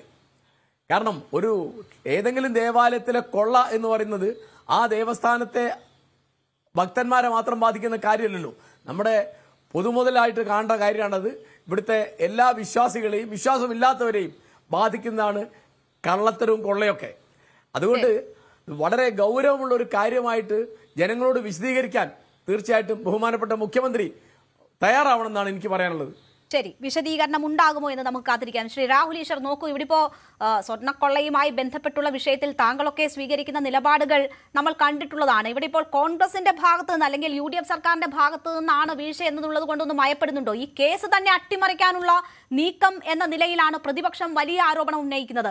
അങ്ങനെ ഈ കേസിനെ ഇല്ലായ്മ ചെയ്യാനുള്ള ഒരു ബോധപൂർവമായ ശ്രമമായിരുന്നുവെങ്കിൽ അത് എവിടെ നിന്നുണ്ടായി? ആർക്കാണ് അതിന്റെ ആവശ്യം? ഏത് നിലയിലാണ് ആ നീക്കങ്ങൾ നടന്നത് എന്നത് അന്വേഷിക്കപ്പെടേണ്ടതല്ലേ? രാജി കൊണ്ട് മാത്രം തീരുന്നതല്ല, അന്വേഷണം വേണമെന്നൊരു ആവശ്യം എന്തുകൊണ്ട് താങ്കൾ ഉന്നയിക്കുന്നില്ല? രണ്ട് കാര്യങ്ങളാണ്. ഒന്ന്, അത്രയും ലെവലിൽ പോകാൻ തക്ക ഇൻഗ്രീഡിയൻസ് ഇതിനുണ്ടോ എന്നറിയില്ല. തീർച്ചയായിട്ടും ഒരു സംശയമുണ്ട്. എൻ്റെ ഒരു ആഗ്രഹം ശ്രീ VD സതീശൻ അടക്കം അത് വിശദീകരിച്ചില്ലെങ്കിൽ നന്നായിരുന്നു. അതായത് എന്ത് മാനദണ്ഡത്തിലാണ് ശ്രീ KB പ്രദീപിനെ എടുത്തത്, എന്താണ് ഇതിന്റെ yard stick, conflict of interest ഒക്കെ അപ്പാരന്റ് ഓൺ ദി ഫേസ് ആണ്. അതായത് കൃത്യമായിട്ട് നമുക്ക് മനസ്സിലാകുന്ന കാര്യങ്ങളാണ്. സാങ്കേതികത്വം ഒരുപക്ഷെ പറഞ്ഞേക്കാം, പക്ഷേ അത് ശ്രീ VD സതീശന്റെ ലെവലിൽ നിന്ന് ഒരാൾ വിശദീകരിച്ചാൽ നന്നായിരുന്നു. ശ്രീ K മുരളീധരൻ വളരെ ഭംഗ്യന്തരേണ തന്റെ ഉത്തരവാദിത്തത്തിൽ നിന്ന് മാറുകയും അത് മുഖ്യമന്ത്രിയിലേക്ക് ചൂണ്ടിക്കാണിക്കുകയും ചെയ്തു. അദ്ദേഹം ഒരു പകുതി ട്രോളായിട്ടാണ് പറഞ്ഞത്. എതിർഭാഗത്തിന്റെ പോയിന്റ്സ് ഒക്കെ അറിയാമല്ലോ എന്ന്. ശ്രീ K മുരളീധരന്റെ അല്ലെങ്കിൽ ശൈലികൾ അറിയാവുന്നവർക്ക് അറിയാം. ശ്രീ K മുരളീധരൻ കൃത്യമായിട്ട് തനിക്ക് ഉത്തരവാദിത്തമല്ല, വേറൊരാൾക്കാണ് ഉത്തരവാദിത്തം എന്ന് ചൂണ്ടിക്കാണിച്ചാണ് നമുക്ക് മനസ്സിലാവും. പക്ഷെ എന്ത് പശ്ചാത്തലത്തിലാണ് വന്നതെന്ന് അറിഞ്ഞാൽ ഒരു കാര്യമുണ്ട്. കാര്യം CPM-ന്റെ ഭാഗത്തു നിന്ന് വളരെ തെറ്റായ സമീപനം ശബരിമല സ്വർണ്ണക്കൊള്ളയുടെ കാര്യത്തിൽ ഉണ്ടായിരുന്ന കാര്യത്തിൽ ആർക്ക് സംശയം ഉണ്ടായില്ല. അപ്പം കോൺഗ്രസും BJP-യുമാണ് വളരെ ശക്തമായി അതിനുവേണ്ടി ഫൈറ്റ് ചെയ്ത്. അതിൽ തന്നെ കോൺഗ്രസ് ഭരണത്തിലേറുമ്പോൾ കുറെ കൂടെ സുതാര്യവും കുറെ കൂടെ കൃത്യവുമായ സൂക്ഷ്മവുമായ നിലപാടുകൾ ആ വിഷയത്തിൽ പ്രതീക്ഷിച്ചിരുന്നു. അതുകൊണ്ടൊരു നിരാശയുണ്ട്. പക്ഷേ എനിക്ക് തോന്നുന്നില്ല ശ്രീ VD സതീശനെയോ ശ്രീ K മുരളീധരനെയോ അല്ലെങ്കിൽ ബാക്കി ഭരണത്തിലിരിക്കുന്ന ആരെങ്കിലും സംശയിക്കേണ്ട ഒരു അവസ്ഥയുണ്ടെന്ന്. കാര്യം സ്വർണ്ണക്കൊള്ള വിഷയം രാഷ്ട്രീയത്തിന് അതീതമായി കേരളത്തിൽ ഏറ്റവും പ്രോജ്വലമായി പോരാടിയത് കോൺഗ്രസ്സുകാർ തന്നെയാണെന്ന കാര്യത്തിൽ എനിക്ക് തോന്നുന്നില്ല ആർക്ക് സംശയമുണ്ടത്. പലപ്പോഴും BJP വേണ്ട രീതിയിൽ പോരാടിയില്ല എന്നൊരു വിമർശനം BJP-ക്കുള്ളിൽ പോലും ചിലപ്പോഴെങ്കിലും ഉണ്ടായി. അതുകൊണ്ട് കോൺഗ്രസ്സുകാരെ ആ വിഷയത്തിൽ വിശ്വാസമാണ്. ശ്രീ VD സതീശന്റെ ഒക്കെ ഇന്റഗ്രിറ്റി അൺക്വസ്റ്റ്യനബിൾ ആണ് എന്ന കാര്യത്തിൽ ആർക്കും തർക്കം കാണില്ല. പക്ഷേ അദ്ദേഹത്തിന്റെ ലെവലിൽ നിന്നോ ഒരു ഉയർന്ന ലെവലിൽ നിന്നോ ഒരു വിശദീകരണം വന്ന കാര്യം ഇപ്പോഴും മനസ്സിലാകാത്തൊരു കാര്യം, ഇത് വിവാദമാകുമെന്ന് രാഷ്ട്രീയത്തിന്റെ ബാലപാഠങ്ങൾ അറിയുന്നവർക്ക് മനസ്സിലാകും. ശ്രീ KB പ്രദീപിനെ അങ്ങനെ നിയമിച്ചാൽ വലിയ രീതിയിൽ ചർച്ചകളും തെറ്റായ ധ്വനികളും ഉണ്ടാവും. അപ്പൊ ഇതിനെ മറികടന്ന് നിയമിക്കാനുള്ള പശ്ചാത്തലം എന്താണ്? അല്ലെങ്കിൽ ഇത് ജാഗ്രത കുറവെന്ന് പറയാൻ കഴിയുമോ എന്നറിയില്ല. കാര്യം അടിസ്ഥാനപരമായ ബാക്ക്ഗ്രൗണ്ട് ചെക്ക് നമ്മുടെ എല്ലാ ജോലികൾക്കും ഉണ്ട്. ആ ബാക്ക്ഗ്രൗണ്ട് ചെക്കിന്റെ ഭാഗത്തിൽ ഇത് എന്തുകൊണ്ട് ഫ്ലാഗ് ചെയ്തില്ല തുടങ്ങിയ ചോദ്യങ്ങൾ വരുന്നുണ്ട്. അപ്പോ ഒരു എക്സ്പ്ലനേഷൻ വന്നിരുന്നെങ്കിൽ നല്ലതായിരുന്നു. അതിനപ്പുറം സ്ഥലമുണ്ടോ? തീർച്ചയായും അതാണ് ശ്രീ വസന്ത്, ഇതിൽ എന്തുകൊണ്ട് ഇങ്ങനെ ഒരു നീക്കം ഉണ്ടായി എന്നത് വിശദീകരിക്കപ്പെടേണ്ടതല്ലേ? എന്തുകൊണ്ടാണ് അങ്ങനെ ഒരു കൃത്യമായ ഒരു വിശദീകരണം ഇല്ലാതെ പോകുന്നത്? ഞങ്ങൾക്ക് തെറ്റുപറ്റി, ഞങ്ങൾ തന്നെ അങ്ങ് തിരുത്തി, എന്താ ഇത്രയും പോരെ എന്ന തരത്തിലാണോ കാര്യങ്ങൾ നോക്കേണ്ടത്? ഇവിടെ ഇപ്പോ മന്ത്രിക്ക് ഇതിൽ അറിയില്ല, ഒരു കൂട്ടുത്തരവാദിത്വം നഷ്ടപ്പെട്ടു എന്ന രീതിയിലാണ് സണ്ണി ജോസഫിന്റെ സംസാരം. പാർട്ടി അറിഞ്ഞിട്ടില്ല എന്നത് അദ്ദേഹം സൂചിപ്പിക്കുന്നു. അപ്പോൾ മുഖ്യമന്ത്രി മാത്രം എടുത്ത തീരുമാനമാണോ? അങ്ങനെയാണെങ്കിൽ അധികാരം കിട്ടാൻ വേണ്ടി പറയുന്നതും അധികാരം കിട്ടിയതിനു ശേഷം ചെയ്യുന്നതും രണ്ടും രണ്ടാണ് എന്ന് കാണേണ്ടി വരും. അപ്പോൾ സർക്കാരിൽ പ്രത്യേകിച്ച് സ്വർണ്ണക്കൊള്ളയുമായി ബന്ധപ്പെട്ടുള്ള വിഷയത്തിൽ ജനങ്ങൾക്കും ഭക്തർക്കും സംശയം തോന്നി തുടങ്ങുന്നു എന്നതാണ്. രേണു അങ്ങനെയല്ല കാര്യങ്ങൾ. ഒന്ന് ഞാൻ പറയാലോ, ഇപ്പൊ ഒരു പക്ഷേ LDF സർക്കാരാണ് ഇങ്ങനെ ഒരു തീരുമാനമെടുത്തത്. അപ്പോ LDF സർക്കാർ സ്വാഭാവികമായിട്ടും അവരുടെ ഇടതു CPM പ്രതിനിധി ചർച്ചയ്ക്ക് വിടില്ല. നമുക്ക് ടൈം ട്രാവൽ നടത്തി നോക്കാം പുറകിലേക്ക്. അവരെന്ത് ചെയ്യും? CPM പ്രതിനിധിയെ വിടില്ല. ഈ ചർച്ചയിലും വിട്ടിട്ടില്ല. പ്രിജി ഇടത് സഹയാത്രികനാണ്, എന്തുകൊണ്ടാണെന്ന് എനിക്കറിയില്ല. അല്ലല്ല, ഞാൻ വിളിച്ചതാണ് പ്രിജിയെ, അവർ വിടാത്തതല്ല. ഓക്കെ AKG സെന്ററിൽ നിന്ന് വിടും. കാര്യം ഇത് കോൺഗ്രസിനെതിരായ വിഷയമാണല്ലോ. ഒരുപക്ഷെ അവരായിരുന്നു സർക്കാരെങ്കിൽ എന്ത് ചെയ്യും? AKG സെന്ററിൽ നിന്ന് അങ്ങ് വിളിക്കുന്ന ആളുടെ പേര് എനിക്കും അറിയാം, അങ്ങേക്കും അറിയാം. അപ്പൊ അദ്ദേഹം പറയും, അങ്ങയോട് പറയും, ഈ വിഷയത്തിൽ ഞങ്ങൾ പ്രതികരിക്കുന്നില്ല. അപ്പൊ ഉടനെ നിങ്ങൾ ഏതെങ്കിലും ഇടത് സഹയാത്രികരെ വിളിച്ചിരുത്തേണ്ടി വരും. എന്നാൽ ഈ വിഷയത്തിൽ കോൺഗ്രസിന് എല്ലാ ചാനലുകളിലും പ്രതിനിധികളുണ്ട്. അങ്ങേക്കറിയാമല്ലോ, അത് കോർഡിനേറ്റ് ചെയ്യുന്നത് KPCC തന്നെയാണ്. ഒന്ന്. രണ്ട്, ഒരു ഡസൻ, ഇപ്പൊ ഞാൻ വേണമെങ്കിൽ അങ്ങേ കാണിക്കാം. ഈ KB പ്രദീപ് ആയിരുന്ന ദേവസ്വങ്ങളുടെ കണക്കാണ്. എനിക്ക് വേണം വായിക്കാം. 23ഓളം ദേവസ്വങ്ങളുടെ അഡ്വക്കേറ്റ് ആയിരുന്നു. ഇത് തൊട്ട് 1990 അദ്ദേഹം പ്രാക്ടീസ് തുടങ്ങിയ കാലം തൊട്ട് മിനിഞ്ഞാന്നിൽ നിന്ന് കുടിച്ച ചായയുടെ കഥ വരെ ആ ഇടത് സഹയാത്രികൻ വന്നിരുന്ന് ഇവിടെ വിസ്തരിക്കും. എന്നിട്ട് അദ്ദേഹത്തെ ന്യായീകരിക്കും. 2 ദിവസം നിങ്ങൾ ചർച്ച ചെയ്യും. 3ാമത്തെ ദിവസവും അദ്ദേഹം ആ ലീഡർഷിപ്പിൽ സസുഖം വാഴും. അതാണല്ലോ ആ കാലത്തുണ്ടാവുന്നത്. അവിടെയാണ് ഈ സർക്കാരിന്റെ കാര്യത്തിൽ ഒരു ചേഞ്ച് ഉണ്ടാവുന്നത്. നോക്കൂ, പൂർണ്ണമായും നിയമവകുപ്പിന്റെ മന്ത്രി, ഇപ്പൊ നിയമവകുപ്പിനുള്ളിൽ നടക്കുന്ന എല്ലാ നിയമനങ്ങളും ലീഡർഷിപ്പ് അടക്കം 70-80 ലീഡർമാരുണ്ട്. ആ ലീഡർഷിപ്പിലെല്ലാം മുഖ്യമന്ത്രി, അതായത് നിയമമന്ത്രിയാണോ മുഖ്യമന്ത്രി തന്നെയാണ് നിയമമന്ത്രി, ആ നിയമമന്ത്രി അറിയണമെന്ന് നിർബന്ധമില്ല. അത് അങ്ങനെ തന്നെയാണ്. അതിപ്പോ LDFന്റെ കാലത്തും അതെ, എല്ലായിടത്തും അതെ. അപ്പൊ ഇനി അറിഞ്ഞു എന്ന് തന്നെ ഇരിക്കട്ടെ. അപ്പോഴും ഈ നേരത്തെ ശ്രീജിത്ത് സൂചിപ്പിച്ചതുപോലെ ഈ കാര്യം ശ്രദ്ധയിലേക്ക് ഉണ്ടായിട്ടുണ്ടാവില്ല. ഇനി ഉണ്ടെങ്കിൽ ഞാൻ പറയട്ടെ, ഇങ്ങനെ ഒരു വിഷയം വളരെ കൃത്യമായി പബ്ലിക് ഉയർത്തിക്കൊണ്ടുവരുമ്പോൾ, പബ്ലിക് എല്ലാ പ്രതിപക്ഷം ഉയർത്തിയാണ് ആദ്യമേ ചെയ്യുന്നത്. പിന്നീട് പാർട്ടിക്കുള്ളിലടക്കം ആ വിഷയത്തിൽ ചർച്ച ഉണ്ടായിട്ടുണ്ട്. അപ്പൊ അതുണ്ടാവുമ്പോൾ അങ്ങനെ ഒരു ആർഗ്യുമെന്റ് ഉണ്ട്. ഇദ്ദേഹം ഇങ്ങനെ വന്നാൽ ഈ കേസിൽ വഴിതിരിക്കപ്പെടാനുള്ള സാധ്യതയുണ്ട് എന്ന് കേൾക്കുമ്പോൾ, വഴി തിരിച്ചു കഴിഞ്ഞിട്ടും ന്യായീകരിച്ച ഇടതുപക്ഷത്തിന്റെ കാലം നമുക്ക് ഓർമ്മയുണ്ട്. പക്ഷെ ഇത് വഴിതിരിക്കാൻ സാധ്യതയുണ്ട് എന്ന് കേൾക്കുമ്പോൾ തന്നെ അതിനെ അഡ്രസ് ചെയ്തുകൊണ്ട് അദ്ദേഹത്തോട് മാറി നിൽക്കാൻ ആവശ്യപ്പെടുന്ന ഒരു സർക്കാർ, അതൊരു നല്ല മോഡലാണ് എന്നാണ് ഞാൻ വിശ്വസിക്കുന്നത്. ഇപ്പോ അദ്ദേഹത്തെ നിയമിച്ചതിൽ പൂർണ്ണാർത്ഥത്തിൽ എല്ലാം ശരിയാണ്. അദ്ദേഹത്തെ നിയമിക്കുന്നതിൽ കുറച്ചുകൂടി ശ്രദ്ധ പുലർത്തേണ്ടിയിരുന്നില്ലേ എന്ന് അങ്ങോ രാഹുലോ ശ്രീജിത്തോ എന്നോട് ചോദിച്ചാൽ ചെയ്യേണ്ടതായിരുന്നു എന്ന് തന്നെയാണ് എന്റെ അഭിപ്രായം. അത് ഇപ്പോ അങ്ങനെ ഒരു നിയമനത്തിന്റെ ആവശ്യം ഉണ്ടായിരുന്നു എന്ന് ചോദിച്ചാൽ അത് ശ്രദ്ധിക്കേണ്ടതായിരുന്നു. പക്ഷേ അവിടെ ഒരു പ്രശ്നം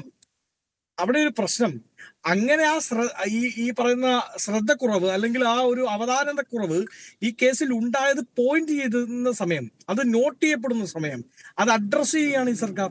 അദ്ദേഹത്തെ മാറ്റുകയാണ്, അദ്ദേഹത്തോട് മാറി നിൽക്കാൻ ആവശ്യപ്പെടുകയാണ്, രാജി മേടിക്കുകയാണ്. അപ്പൊ അതൊരു അല്ല, അങ്ങേക്ക് ചിലപ്പോ ചിരി തോന്നിയേക്കാം. കാര്യം ഇങ്ങനെ മാറ്റങ്ങൾ ഒന്നും കഴിഞ്ഞ 10 വർഷക്കാലം അങ്ങേക്ക് റിപ്പോർട്ട് ചെയ്യാൻ പറ്റിയിട്ടില്ലല്ലോ. 10 കള്ളം പിടിക്കപ്പെട്ടാൽ ഇന്ന് എടുത്തോ എന്ന് പറഞ്ഞാൽ മതിയോ എന്നുള്ളൊരു സംശയം എനിക്ക് പെട്ടെന്ന് എന്റെ മനസ്സിലൂടെ പോയതുകൊണ്ടാണ്. ഞാൻ എടുക്കണില്ല, നിങ്ങൾ എടുത്തോളൂ എന്ന് പറഞ്ഞാൽ മതിയോ? അപ്പൊ അവിടെ തീരുമോ കാര്യങ്ങൾ? അഡ്വക്കേറ്റ് പ്രിജി, ഇവിടെ ഇപ്പോ എത്രയോ പ്ലീഡർ സ്ഥാനങ്ങളുണ്ട്. അത് വീതം വെപ്പാണ്. മുസ്ലിം ലീഗിന് അവരുടെ MLA-മാരുടെ എണ്ണത്തിനനുസരിച്ചുള്ള പ്ലീഡർമാരെ കിട്ടിയില്ല എന്ന ഒരു വിഷമമുണ്ട്. അതിന്റെയൊക്കെ തമ്മിൽ പ്രശ്നങ്ങളുണ്ട് മുന്നണിക്കുള്ളിൽ എന്നാണ് മനസ്സിലാക്കുന്നത്. അങ്ങനെ വീതം വെപ്പിൽ സംഭവിച്ച ഒരു അബദ്ധമായി മാത്രം കണ്ടാൽ മതി, പിടിച്ചപ്പോ ഞങ്ങൾ തിരുത്തി എന്ന് പറയുന്നത് തീരുമോ? അതോ പ്രതിപക്ഷം സ്വർണ്ണക്കൊള്ളയിൽ കഴിഞ്ഞ പ്രതിപക്ഷത്തിരുന്ന UDF എന്തൊക്കെയാണോ ചെയ്തത് അതിൽ വീണ് കിട്ടിയ ഒരു അവസരം എന്ന നിലയിൽ ഇത് വരും ദിവസങ്ങളിൽ ഉപയോഗിക്കാനാണോ സാധ്യത? രേണു എന്നോടാണല്ലോ അല്ലേ? അല്ലല്ല, പ്രിജിയോടാ. സമയം തീരുന്നു. അല്ല, അങ്ങൊരു അഭിപ്രായം പറഞ്ഞ് എനിക്കെതിരെ പരിഹാസ രൂപേണ കടന്നു പോകുമ്പോ എനിക്കത് മറുപടി പറയാനുള്ള സമയം ഇല്ല. താങ്കൾ പറഞ്ഞതിന്റെ കാര്യത്തില്ല ഞാൻ പറഞ്ഞു. ഇനി പ്രിജി പറയട്ടെ. അല്ല, അങ്ങ് പരിഹാസ രൂപേണ എന്നെ അങ്ങ് അപമാനിച്ച് കടന്നു പോകുമ്പോ നിങ്ങളോട് UDF-കാരെ പരിഹസിക്കാൻ പറ്റില്ലേ? അല്ല, എന്തുകൊണ്ടാണ്? അല്ല, പരിഹസിക്കുന്നതിന് തെറ്റില്ല. അങ്ങേക്ക് പരിഹാസം തോന്നുന്നതിന്റെ കാര്യം എന്താണെന്നറിയോ? കഴിഞ്ഞ 10 വർഷക്കാലം ഇത്തരം വാർത്തകൾ അങ്ങേക്ക് റിപ്പോർട്ട് ചെയ്യാൻ പറ്റിയിട്ടില്ല.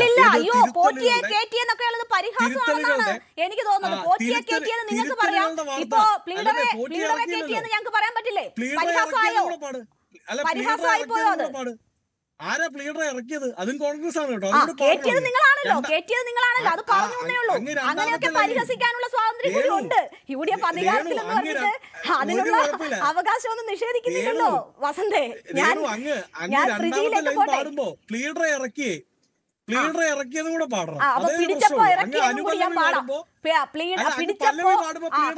പിടിച്ചപ്പോ പ്ലീഡർ ഏതാ UDF ഇറക്കിയെന്ന് കൂടി പറയാം. ശ്രീ പ്രിജി പറഞ്ഞോളൂ. LDF വേണ്ടി കോറസ് പാടിക്കും, എനിക്ക് കുഴപ്പമില്ല. പക്ഷേ പല്ലവിയുടെ താഴെ അനുപല്ലവി പാടുമ്പോ പ്ലീഡറെ ഇറക്കിയതും കൂടെ പാടണം. ഒരു കാര്യം എനിക്ക് വളരെയേറെ ഇഷ്ടപ്പെട്ടു. കാരണം ഞങ്ങൾ ഇമാതിരി സൂക്ഷ്മക്കുറവുകൾ, അവധാനതക്കുറവുകൾ, അല്ലെങ്കിൽ ഇങ്ങനെയുള്ള ഉത്തരവാദിത്തമില്ലായ്മകൾ, അല്ലെങ്കിൽ പ്രതിയുടെ വക്കീലിനെ വാദിയാക്കി മാറ്റുന്ന പ്രവൃത്തികൾ, ഇത്തരത്തിലുള്ള കാര്യങ്ങളെല്ലാം ചെയ്യും. പക്ഷേ ഞങ്ങൾ യാതൊരു നാണവും ഉളുപ്പുമില്ലാതെ KPCC ഞങ്ങളുടെ ആളുകളെ തന്നെ ഈ തരത്തിൽ ചാനലിൽ ചർച്ചകൾക്ക് വിടും. ഡിബേറ്റിൽ വന്നിരുന്ന് ഞങ്ങൾ ഇമാതിരി അഭിപ്രായങ്ങൾ പറയും എന്ന് പറയുന്നിടത്ത് എന്ത് ന്യായീകരണമാണുള്ളത്? ഇത് കേരളത്തിലെ ജനങ്ങൾ കേട്ടുകൊണ്ടിരിക്കുകയല്ലേ. CPMന്റെ പ്രതിനിധികളെ എല്ലാം വളരെ സാങ്കല്പികമായിട്ട് ആലോചിക്കുകയാണ്. ഇങ്ങനെ CPM അന്ന് ചെയ്തിരുന്നെങ്കിൽ CPM പ്രതിനിധികളെ വിടുമായിരുന്നില്ല. പക്ഷേ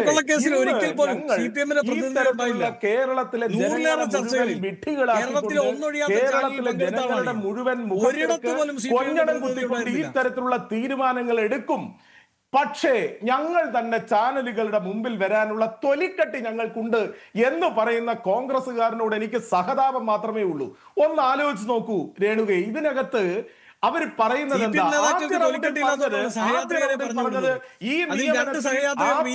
പ്രദീപ് എന്ന് പറയുന്നത് എല്ലാ തരത്തിലും യോഗ്യനായ ഒരാളാണ്.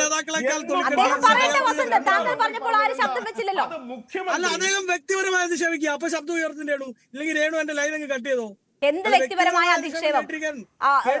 പാനലിസ്റ്റുകളെ വിടുന്ന കാര്യമില്ല അദ്ദേഹം പറഞ്ഞത്. നടത്തിയില്ല. ഞാൻ നടത്തിയ പരാമർശം അദ്ദേഹം പറഞ്ഞതിനെ കുറിച്ച് മാത്രമാണ്. ഇപ്പോഴും പറയുന്നത് അദ്ദേഹം സംസാരിക്കുമ്പോൾ ഇതിനേക്കാൾ ഗംഭീരമായി ബഹളം വെക്കാൻ വളരെ മികച്ചവനാണ് ഞാൻ.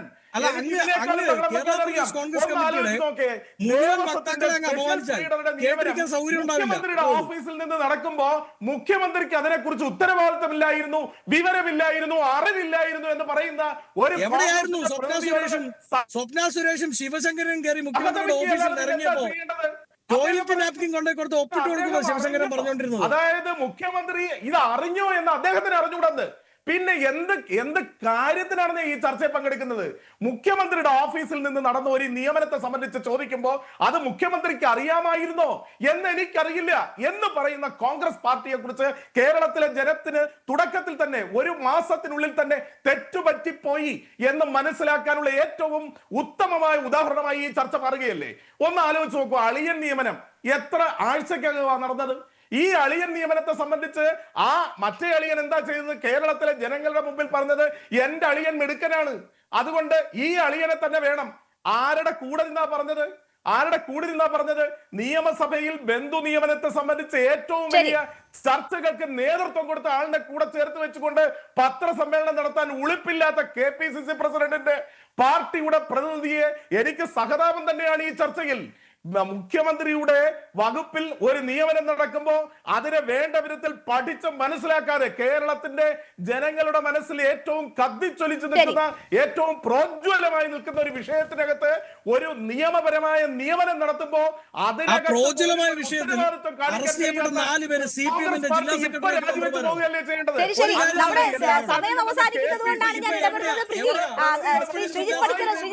നമുക്ക് സമയം തീരെയില്ല. ഒരു 30 സെക്കൻഡ് എടുത്തതാ.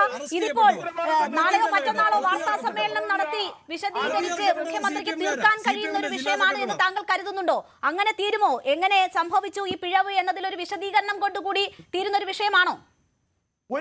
നമ്മൾ ഒരു ഡോക്യുമെന്റ് ടൈപ്പ് ചെയ്യുന്ന സമയത്ത് നമുക്കൊരു തെറ്റ് പറ്റുന്ന സമയത്ത് നമ്മളൊരു കൺട്രോൾ സെറ്റ് അടിച്ചിട്ട് അതിനെ തിരുത്തുന്നത് പോലെയല്ല സർക്കാരിലേക്ക് ഇത്തരം വളരെ കീ ആയിട്ടുള്ള പൊസിഷനുകളിൽ ഒരാളിനെ നിയമിച്ചതിന് ശേഷം അതിനെ അൺഡു ചെയ്യുക എന്ന് പറയുന്നത്. ആ രീതിയിലത്തേക്കുള്ള ഒരു സ്കാർ അല്ല ഈ ഒരു നിയമനം ഭക്തരുടെ മനസ്സിൽ ഉണ്ടാക്കിയിരിക്കുന്നത് എന്നുള്ളതിനെ കുറിച്ച് സർക്കാർ മനസ്സിലാക്കണം.